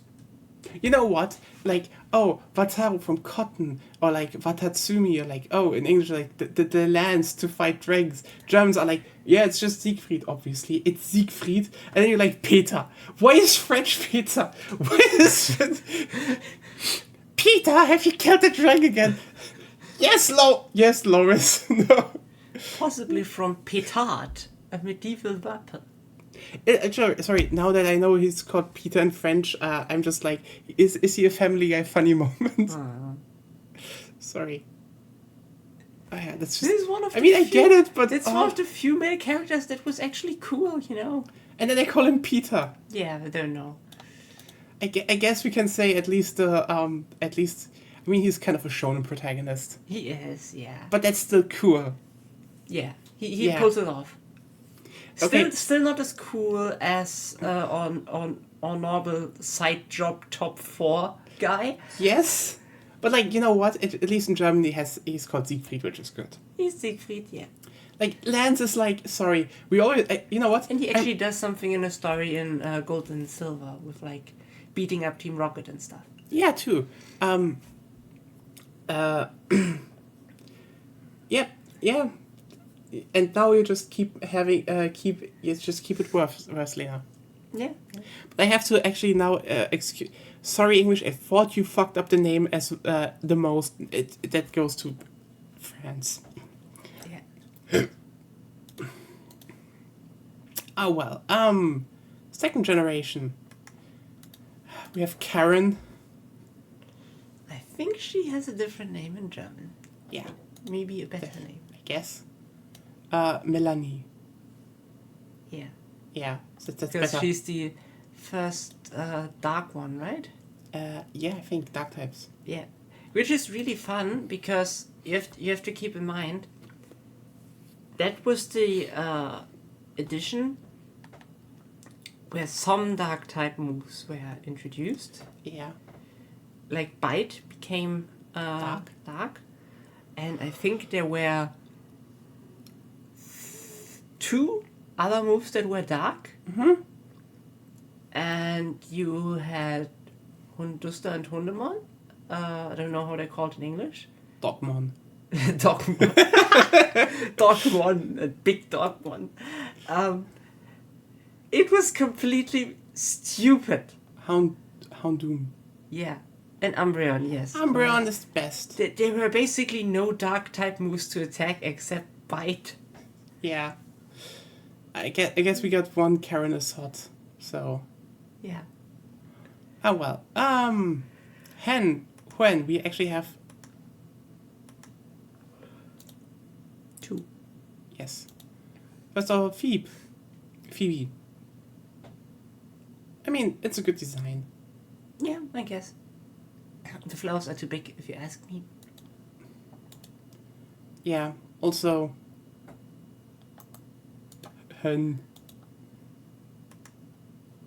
I know. What about her? Ice. She's the ice top 4. Just want to point her out. Yeah. The chat likes adult women. Yes. But for some reason, the female ice gym leaders are not as cool. She kind of has that wife vibes, I guess. True. Definitely. Yeah. Then Zeno, we have Bertha. Again, the moment they pick up the grandmas, it's good design. Even though it's very basic. But you know, sometimes you just need a basic design. Yeah, it's comparatively tame, but still. It's still weird. Like, I've never seen a good female ice design there. Honestly, yeah.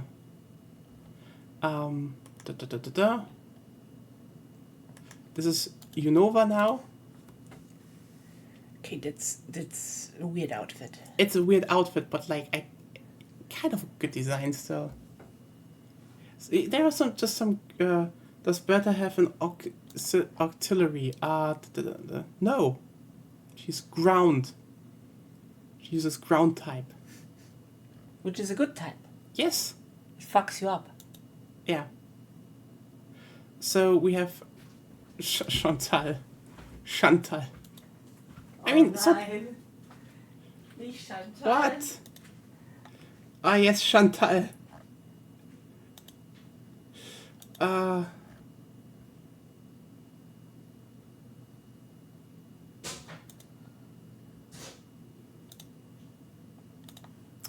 And Caitlin.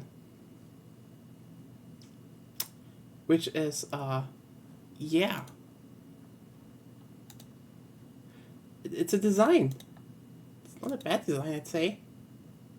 Now I have to wait for Agonia to come back. I'm on the toilet. I take a while. Go on without me. No!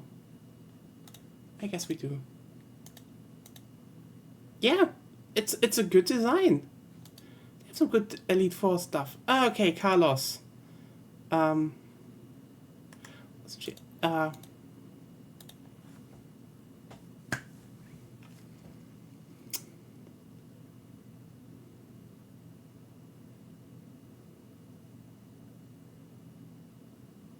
Yes, there are just some designs they really just gloss over, but like, that's what Carlos opens with. She definitely has fun with other girls, is what I'm saying. She listens to the Rudo sets. Yeah, she definitely listens to the Rudo sets. That is not wrong. That is not wrong.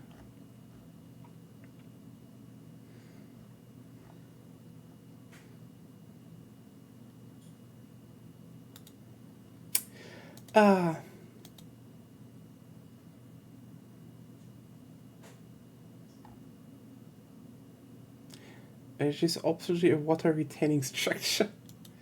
And again, we get to the elderly designs and their peak again, which honestly, it's a pretty cool one. Especially, you know, she does dragon and like, oh hey, just having all the fangs and stuff. Good design. Good design, honestly. Good for you, Carlos. You just underuse all your designs at this point. All of these designs are underused, by the way. Siegfried and Lorelei are like the best you can get from, you know, top 4 character interactions with everyone else. Okay, Enrica, but that's a different thing. And you could definitely put her probably into Monster Hunter without the biggest problems. Then Alola, yeah, we kinda had a few of them. Except her. She's also there. It's golf. I mean,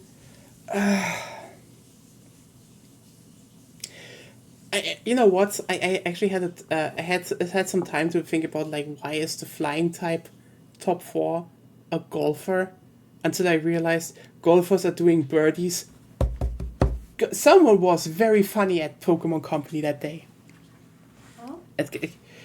One of the top 4s in Alola. Yes, what about her? She's just one of the new ones, and she's doing flying types, and she's a golfer. Yes, and? It was also golf, so class warfare type.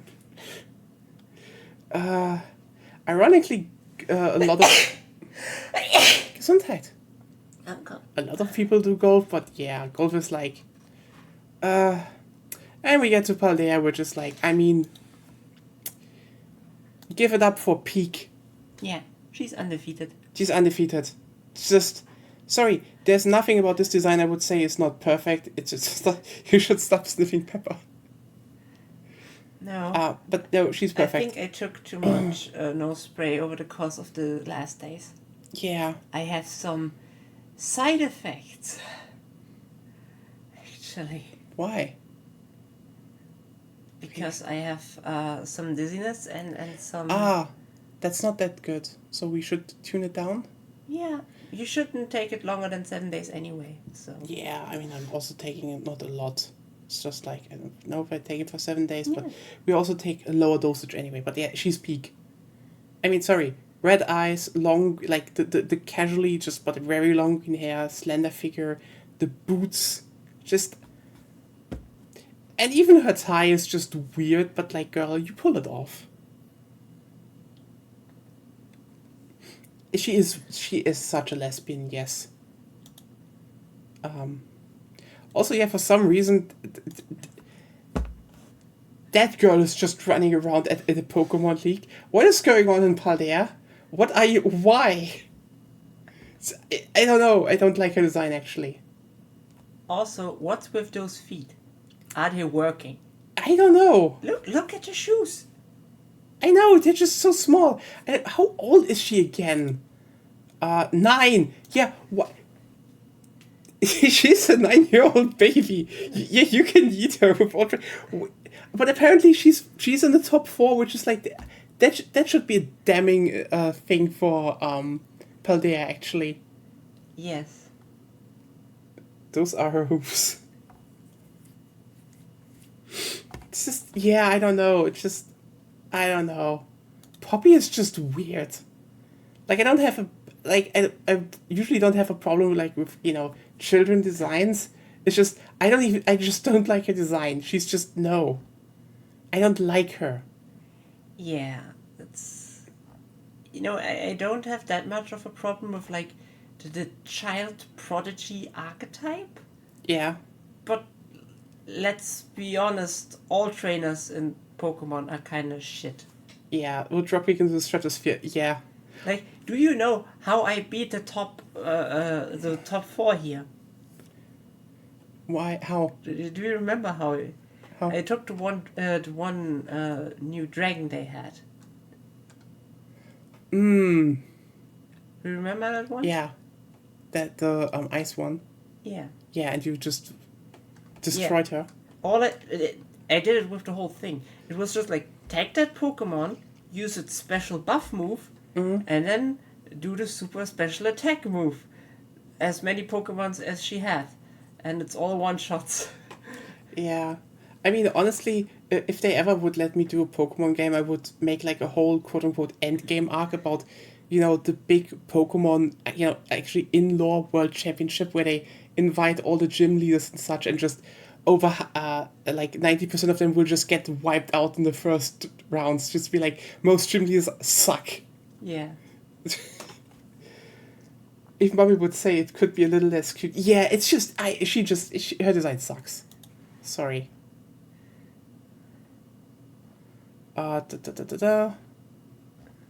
Yeah. So there's not still Lazy, I think, up there. no, I just wanted to go. Okay. Interestingly, I can't pick the champions from here, which is stupid. Champion League, I guess. Maybe? No. No. It's the anime one. But yeah. Did we raid nearly all of the...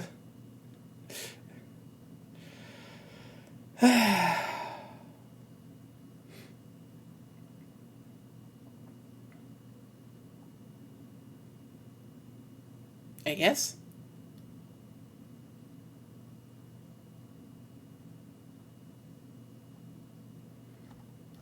Oh god, they have every trainer in here. Damn. The fuck?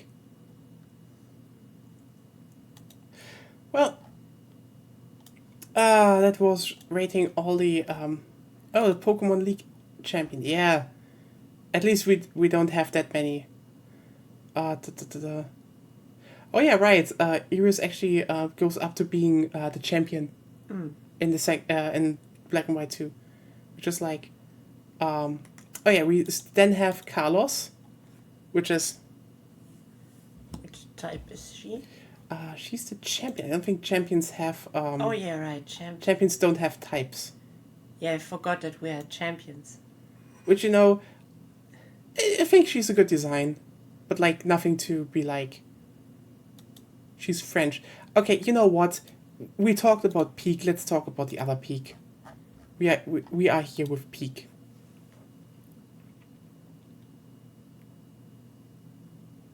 That's the thing. That's just this one thing for me. Like, I think blonde hair doesn't do it for me. Like it needs to be actually Peak design to really do it for me. So when I like one, it's really just I'm a bit obsessive. But like, yeah, it's Cynthia. It's Cynthia. You know what? how many lesbian awakenings did she create before Rika happened?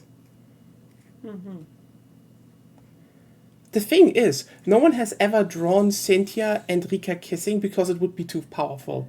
People, like, heterosexuality would end as it existed. You couldn't. It's just... The fan artists know where to stop.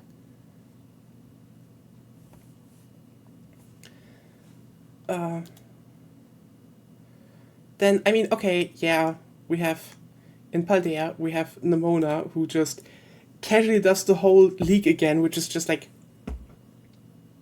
again, if there was an arc, I would, this whole big tournament thing, I would also crush her in, like, the first rounds, and then she would be like, why? And then it turns out you're just a shitty little brat. Good design, though. Honestly, she's a good pairing for the main protagonist. They're definitely very lesbian. I don't hate her as a character. We love our lesbian Yandere. I mean, yeah, honestly, Nemona is like, honestly, great in pairing with, I don't think she has any Yandere qualities at all. I don't think she has that. Like, she just does it for fun. Because, she's already actually champion. She just makes a new Pokemon team and climbs again because that's fun for her. Again, you know what? Nemona is a good design if you pair her with, the female protagonist and the Evoli girl. The thing is, they're a polycule. And they only work as a polycule. If you take one out, it doesn't work anymore. You do it in polycule or not. Alone or just two, they're just like mid. Don't work. But the three are pairing, perfect. That's actually really good. And then we have Gita. Okay, honestly, I have to be honest, I do not get her. Like, the fact that... I think she's fine, ironically, but... I think it says a lot that, especially her facial and hair design gets changed a lot during fan art, says everything about the character. Like...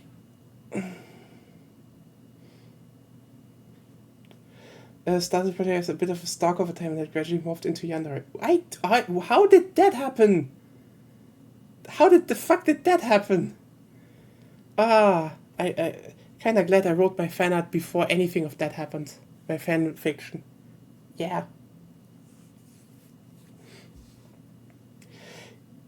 Yeah, she's almost great. Yeah, it definitely is the legs are too long. And especially, I think, the biggest problem are her shoes. The shoes are too long. If we had, if Manswear Guy was in this chat, he would roast those shoes. I think it's fine. They're a bit too long, I'd say. They just make her look longer than she... unnaturally long. I know what you mean, but that's just how she is. I know, but, I don't know. I don't vibe with her design, I just don't. I feel like I should, but I don't. We have Rika, though. So, honestly, I find that, I get why people ship Rika and Gita. I get it. But the moment someone was like, have you considered Iono and Rika? I was just like, yeah, no, sorry, the Gita ship has said I have no use for her anymore. My brain has been rewired. I have a better ship now. I still like her, though. She's not bad. Just off for me.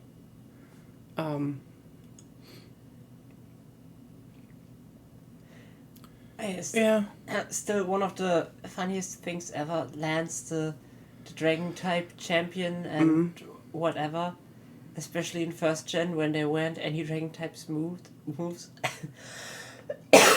except one, and it just did 30 health damage no matter what.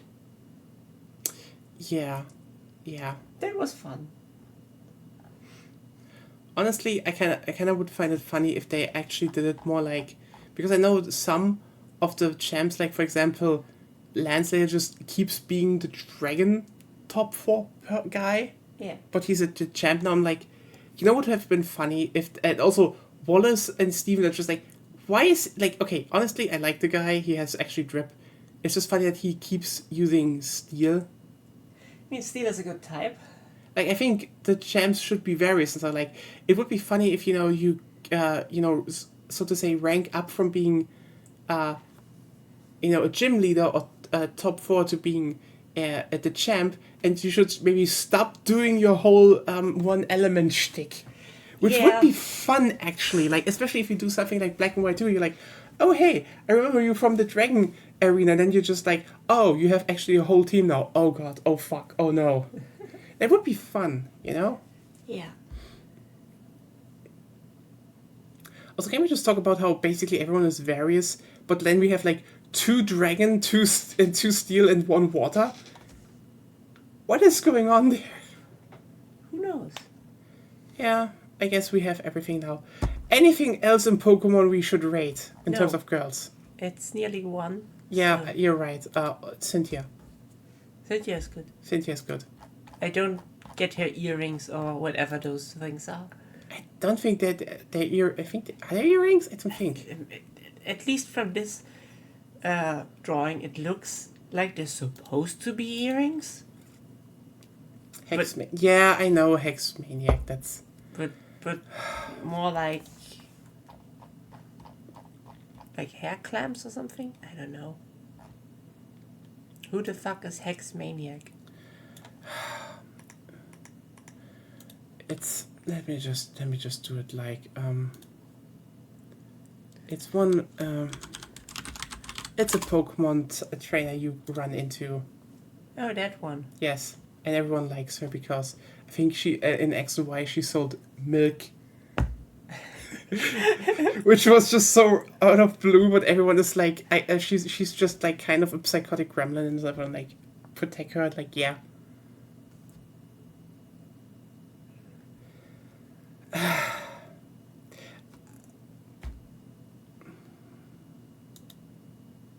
Yeah.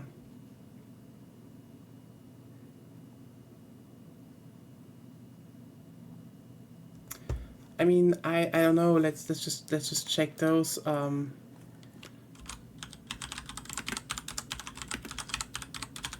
we're at it,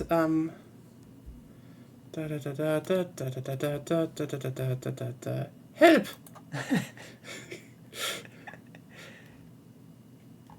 Actually, you know what? Let's just do it like this.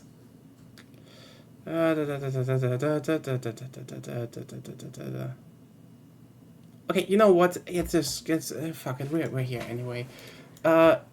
Just because of you. First of all, we have her. It's good design. She says milk in a shady building. Yeah, I wonder what milk that kind of is. So everyone just was like, yeah. Then, we have her precious little girl. There's some good designs, not gonna lie. Okay, you know what? Okay, I'm gonna say that. I don't get her. Like, I know there are a lot of people who saw her design and I think the design is generally good. she's just the most stupid character in the story. She is so utterly dumb. I luckily don't remember. Oh. Yeah, it's like, you know what? Arizu is like, it's a good character, even the story, good design, like her, but like, I think she's really plain, but in a good way, but I don't know, sorry, Iridia just kind of was dumb. Like,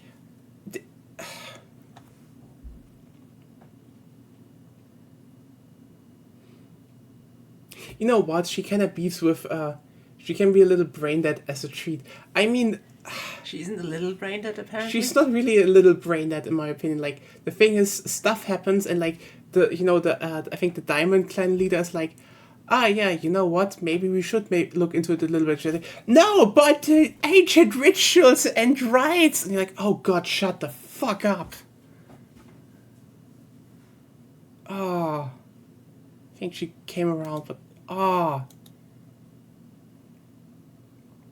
Kalaba. Old woman again. yeah. Let's just be honest here. Old woman. Old woman. Old is grumpy woman has her own shade. It's perfect. She's also an I think a Koropokuru reference. You know, the little Yeah. Hokai Ainu, you know, spirits that live under the leaves. Mm-hmm. And she's apparently Yeah, 99. she's 99, I know. And then we have her. Okay, she kind of bland. She kind of shows up. Not a bad design, but yeah. Well, didn't you There we skip go. someone? No. What about... Do we want to talk about Ingo being great? If we have to... No, I don't If think you so. have to talk about Ingo... Ingo is just fun. Yeah, Kogita, I know. And I can't take Ingo seriously. I mean, honestly, for the idea that this was like in quote unquote more ancient times. Okay, then again,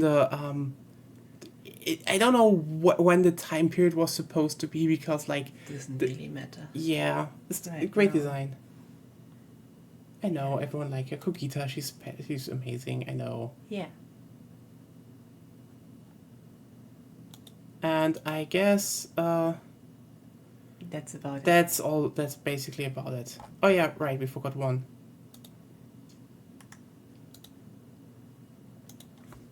Hello. Good design. I think that wraps it up. Good design. But yeah, Kogita. Yeah, very good design. But is it that weird to say because